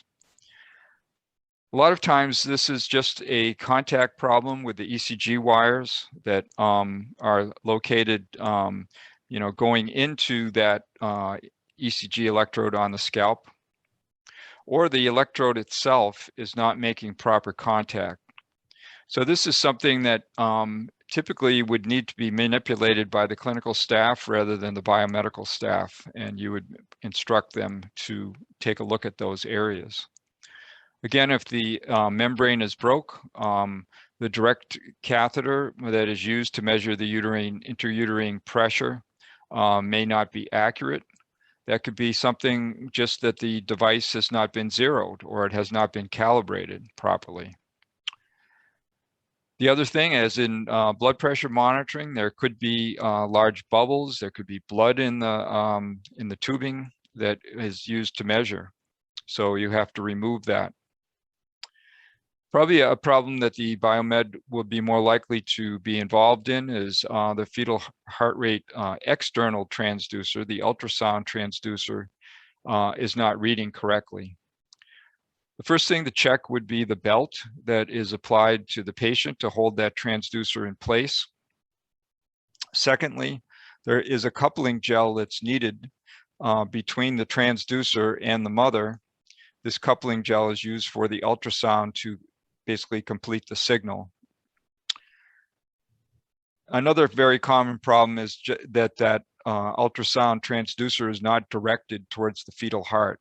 So it may be needed to reposition that. Lastly, in terms of the uterine activity measured externally, what we call the TOCO, the transducer again may not be located correctly to receive a maximum signal during the contraction. And many times the belt is not tight enough. So positioning is very important in terms of problems with the external uterine activity measurement. Over. Et dans le tableau, ça même, nous t'ai parlé de pompe à infusion, nous t'ai parlé de défibrillateur et différents problèmes et causes et puis pour une solution éventuelle. Donc, dans le moniteur fœtal également, nous connaissons des problèmes courants et nous sommes capables de déterminer sa cause et puis solution. Il y a un premier problème que nous sommes capables de voir et dans le niveau moniteur fœtal, c'est que nous avons lecture, nous avons enregistrement nous avons un enregistrement ECG fœtal là qui pas fait. Donc, à ce moment, la cause qui a fait ça, c'est que nous avons un fil ECG qui pas bien entré en contact avec le bloc ECG, ok, surtout au niveau cuisse patient. Nous sommes capables de l'électrode cuisse chevelu fœtal qui pas établi, il y a un bon contact également. Et à ce moment, la solution probable, c'est d'avoir assuré que tout fil ECG électrode est inscrit correctement dans le bloc là. Et dans le bloc KBCG et puis vérifier que l'électrode cuit chevelu pour faire là il y a un bon contact qui fait. Deuxième catégorie de problème que nous sommes capables de gagner, c'est que pression intra-utérine qui base sur cathéter, donc il n'est pas vraiment précis. Donc à ce moment-là, le problème qui a c'est que l'appareil n'a pas été taré, ça ne pas à zéro ou bien il n'est pas calibré. Et deuxième cause encore, c'est que le cathéter est capable de des bulles qui sont dedans ou bien est capable de jouer un sang ou bien l'autre substance qui est dedans le tube là. Ça a une cause de tout. Et éventuelle solution, c'est d'avoir mettre à zéro ou bien calibrer un transducteur. Et puis, éliminer si gagne un liquide ou bien substance qui est dedans en cathéter, donc c'est d'avoir éliminé. Troisième problème qu'on est capable de gagner, c'est artefact de lecture et pour transducteur de fréquence cardiaque là. Et donc, à ce moment-là, pour problème, cause qui est capable de faire ça, c'est que vous capable de une ceinture qui kembe transducteur, il n'est pas serré assez. Et deuxième problème, deuxième cause, c'est que aucun pas assez de gel qui peut permettre couplage la fête entre transducteur et votre malade là. Troisième cause, c'est que aucun transducteur n'est pas dirigé exactement vers cœur et fœtal là. Et donc, ça dit, ouais, problème de positionnement, donc, il est très important. Donc, comme éventuelle solution, c'est d'avoir bien serrer ceinture. Deuxième solution éventuelle, c'est d'avoir appliquer assez de gel et sous transducteur et puis réappliquer encore. Et troisièmement, quand tu parles de transducteur non dirigé vers le cœur du fœtal, donc c'est d'avoir repositionné le transducteur pour capable gagner un signal qui est maximum. Et quatrième problème que nous sommes capables de rencontrer, c'est d'avoir une mauvaise qualité de signal de mesure externe et de activité utérine. Donc, et cause qui est capable de faire ça, c'est que l'emplacement transducteur n'est capable pas correct. Donc, nous sommes capables de encore ceinture transducteur n'est pas serrée, ou capable de transducteur qui n'est pas positionné pendant un fœtus la descend. Donc, à ce moment-là, comme solution éventuelle, c'est d'avoir localisé transducteur pendant bien gardé et puis serrer ceinture et encore repositionner et transducteur. Over.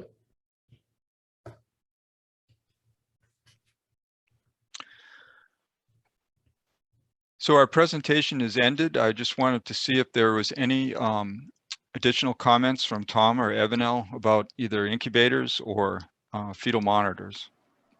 Et pour tout cas, dire que pratiquement la présentation est terminée et nous avons demandé est-ce que pour ce Tom et M. Evanel, tu as des commentaires que tu es capable de faire sur pratiquement incubateur et avec moniteur fœtal.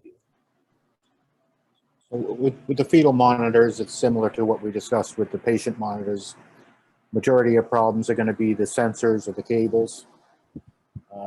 Most of the fetal monitors that I've dealt with, you can buy, you know, if you just have a cable that's bad and the ultrasound transducer part seems good, you can just buy the cables a lot of times and that'll solve your problems.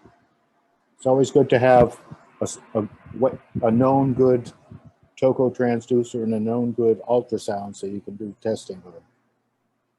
Et ça pour ce Tom à ajouter, c'est pour dire que pratiquement nous avons comparé moniteur fœtal avec moniteur patient. C'est-à-dire majorité ça de discuter pour moniteur patient il avons pratiquement même bagaille pour moniteur fœtal parce que c'est qui de ça a un rapport avec tubio avec cabio et généralement si cabio est défectueux et donc c'est ça qui permet de pas un bon résultat si vous pas connecté bien c'est ça qui fait un mauvais résultat. Donc ça qui va bon c'est il est bon si nous gagnons généralement dans cas ça aussi nous on vieux moniteur fœtal ou bien on vieux moniteur patient. Donc pour côté nous avons toujours un cabio et de réserve. Donc là nous avons un problème ça ou là nous fait diagnostic là nous déterminer qui ça problème là et puis nous fait changement nous fait test et qui nous a dit qui est nécessaire pour nous déterminer qui ça problème là et solutionner problème là éventuellement. Over. And for incubators, no one seems to have enough incubators in Haiti, so you want to try to minimize the amount of downtime you have with your incubators. So it's always good to have the parts that break a lot are the hinge parts, the door parts, all of those little plastic pieces that they're constantly opening and closing. It'd be smart of you to kind of stock a bunch of those little parts so you can minimize the downtime for the incubators, as well as having enough skin temp probes for the babies. I would urge you to try to get staff using incubator, always use skin probe. It's going to be much better therapy for the baby. Et en ce qui concerne, ça parce que tu m'as ajouté en ce qui concerne l'incubateur, donc il pas quoi qu'il y a trop en pile en Haïti, mais ça qui nous a fait c'est pratiquement pour éviter que panneau répété ou bien panneau répété plus souvent ou bien appareil là arrêté plus temps à tête pendant les pas réparés, c'est chercher identifier différents pannes qui contiennent beaucoup plus souvent et puis chercher pièces pour nous capable gagner de réserve pour que les problèmes pour nous capable faire remplacement pièces Et yon nan bagay li insister sur lui, c'est généralement les capteurs de température, ça les skin probio. Et pour que nous toujours gagnons et montrer clinique cliniciens ou bien cliniciens, disons médecins et infirmières, et qui genre, comment on doit utiliser. Et dans le cadre de pièces de rechange tout, et si nous avons une pièce qui a rapport avec portio, avec tous les autres paramètres, toujours assurer que nous gagnons des pièces de rechange disponibles et pour éviter que temps d'attente de réparation ait un petit genre allongé. Over. That's about all I had. Temp probes are always a problem for the incubators because like every model uses a different connector. You have 3-pin, you have 5-pin, you have another type of 3-pin, you have phone jacks, you have 1/8-inch phone jacks. So it can be frustrating trying to keep all of the probes that you need in stock for an incubator. Et ça professeur Tom a insisté sur lui, c'est que généralement dans l'incubateur, et nous avons un capteur de température, ça nous les skin probio. Et c'est même qui gros problème pour l'incubateur. Pour quelle raison? C'est parce que généralement, toute machine n'a pas même machine, n'a pas même marque, pas même modèle. Et si n'a pas même marque, pas même modèle, c'est que ils prennent des capteurs de température qui est un petit peu différent. Il y en a occasion qui a 3 pins, il y en a occasion qui a 5 pins. Il y a occasion c'est on jack dans ce téléphone point. Donc ça est capable un petit peu difficile pour que nous capables gagner en stock différents probes ou bien ça relais un capteur de température pour que nous capables kembe et pour que nous capables kembe incubateur nous comme si nous t'a dit à jour ou capable marcher en tout temps. So, and I had one other thing from our last session. Someone had a question about a oxygen concentrator shutting down after it was running for a while. We have one here in Fonda Blanca, so when the manual tells me that if the oxygen concentration is below 75, it will shut down. So that could be the reason why he was having that before. Et me songe dans la dernière fois, il était une question, surtout les noms à couvrir concentrateur d'oxygène. Il y a un qui te pose des questions pour dire qui raison qui fait les concentrateurs d'oxygène à marcher à petit temps les éteignent. Donc, il était une chance pour te consulter dans la recherche qui était faite dans un service manuel. Donc, généralement, l'idée est montrer que si concentration d'oxygène est plus bas que 75, et donc ça a une cause qui fait que concentrateur d'oxygène est éteint. Ça, c'est une question. Tu as participé que tu as posé la dernière fois dans le cadre de séance qui t'a couvert sujet qui est rapport avec concentrateur d'oxygène. So, Tom, if you don't any questions in the... So I would like to add something. I would like to add something on the incubators also. So it would not be just on the incubators, but it's going to be a comparison between the incubators and the infant warmers. Yes. So, and I'm going to say that in Creole, so for all the participants, then I can go ahead and translate it into English for you guys. Donc, encore bonsoir à tout le monde. Et nous, elle a fait la guerre et maman va aller très rapidement. Et c'est juste un petit commentaire sur l'incubateur et puis faire une petite comparaison tout entre l'incubateur avec sa table chauffante. Bon, généralement, et comme professeur Tobi t'a parlé dans le cadre de l'utilisation incubateur, c'est généralement c'est pour utilisation prématurée avec, bon, disons, si monde qui a terminé, mais dans tous les deux cas, c'est des petits monde qui ont hypothermie, c'est-à-dire qui besoin en température qui besoin est monter en température. Donc, c'est-à-dire, si on parle de monter température de petit monde, c'est réchauffer petit monde.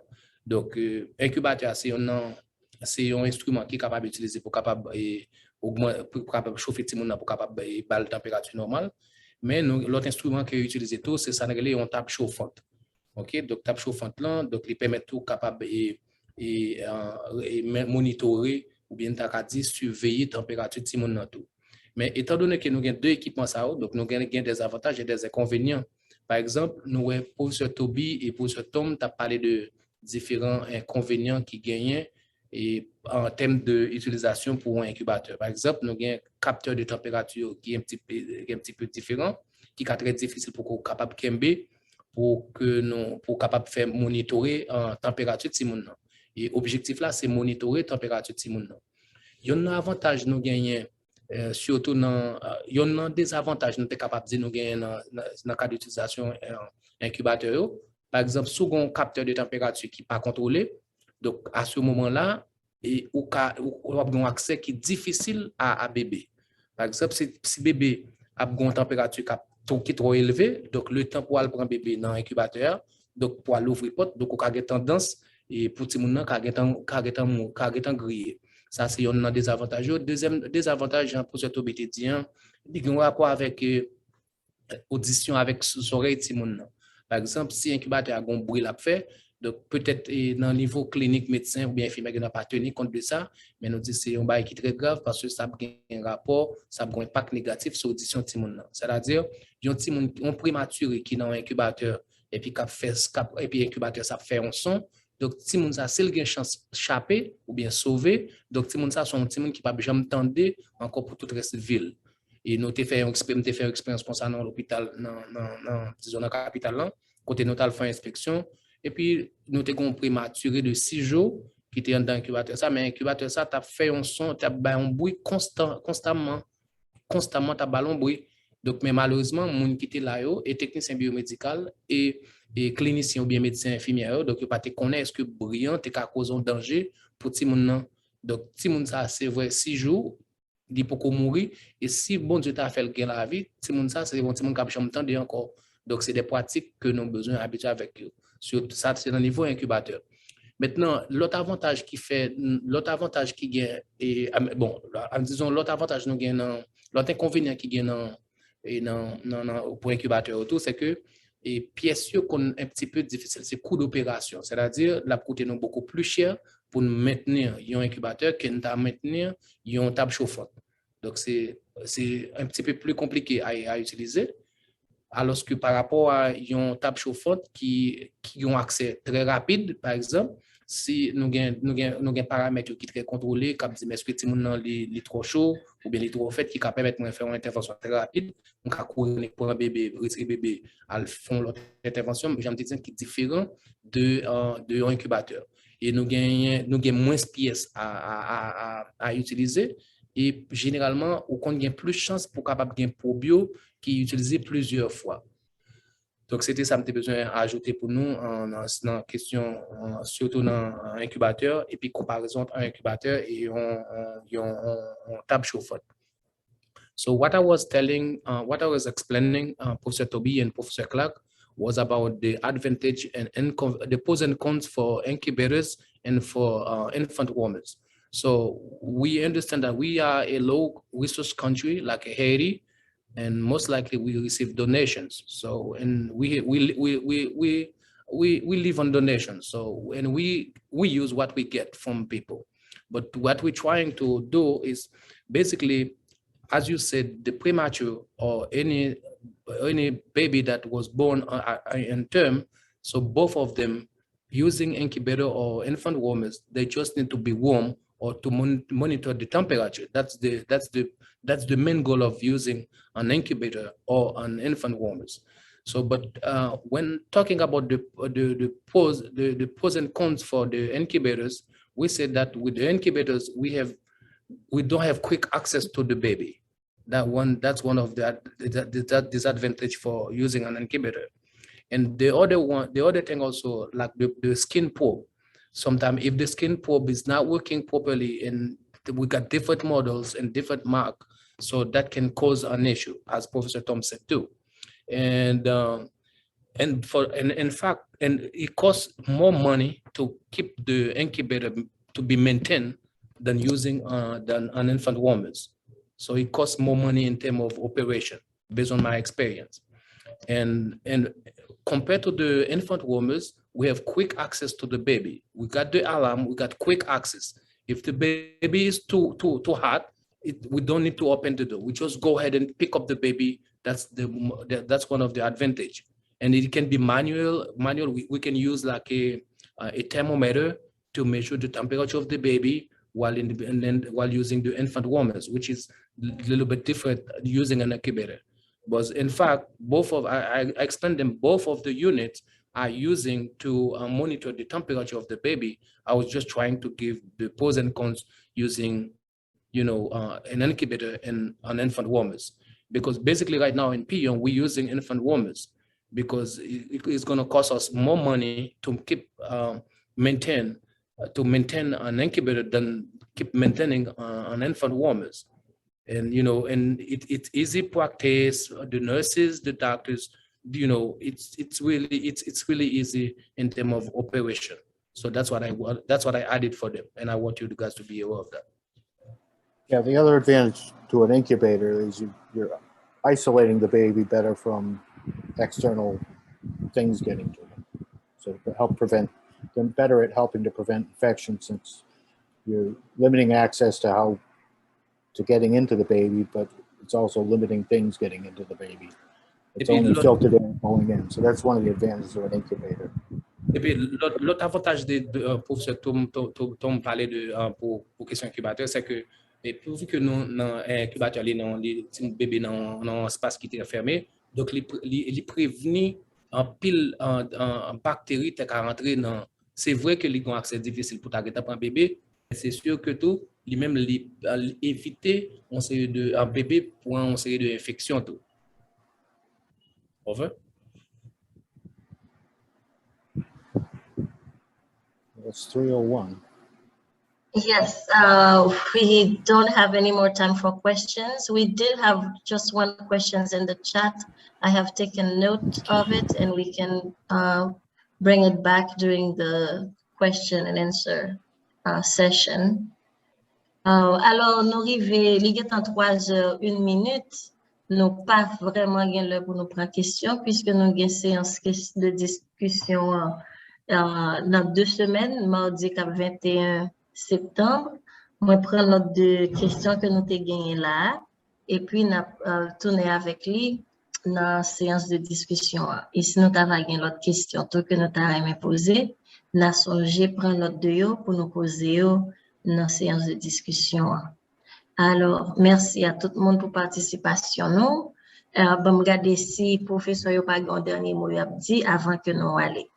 Do you have something else to say before we end this session? We'll take the questions and during the discussion on the 21st. I'd like to thank everyone for participating. Merci to all. Thank you. Thank you to all. Thank you, Professor Toby. Thank you, Professor Don. Thank you, Manuela. Thank you, Baba. Thank you, Michael. See everyone in 2 weeks. Alors, nous disons merci à tout le monde. Bonne fête de journée. Nous avons dans 2 semaines qui est mardi 21 septembre. Bye bye. Bye bye. Thank you very much. Bye.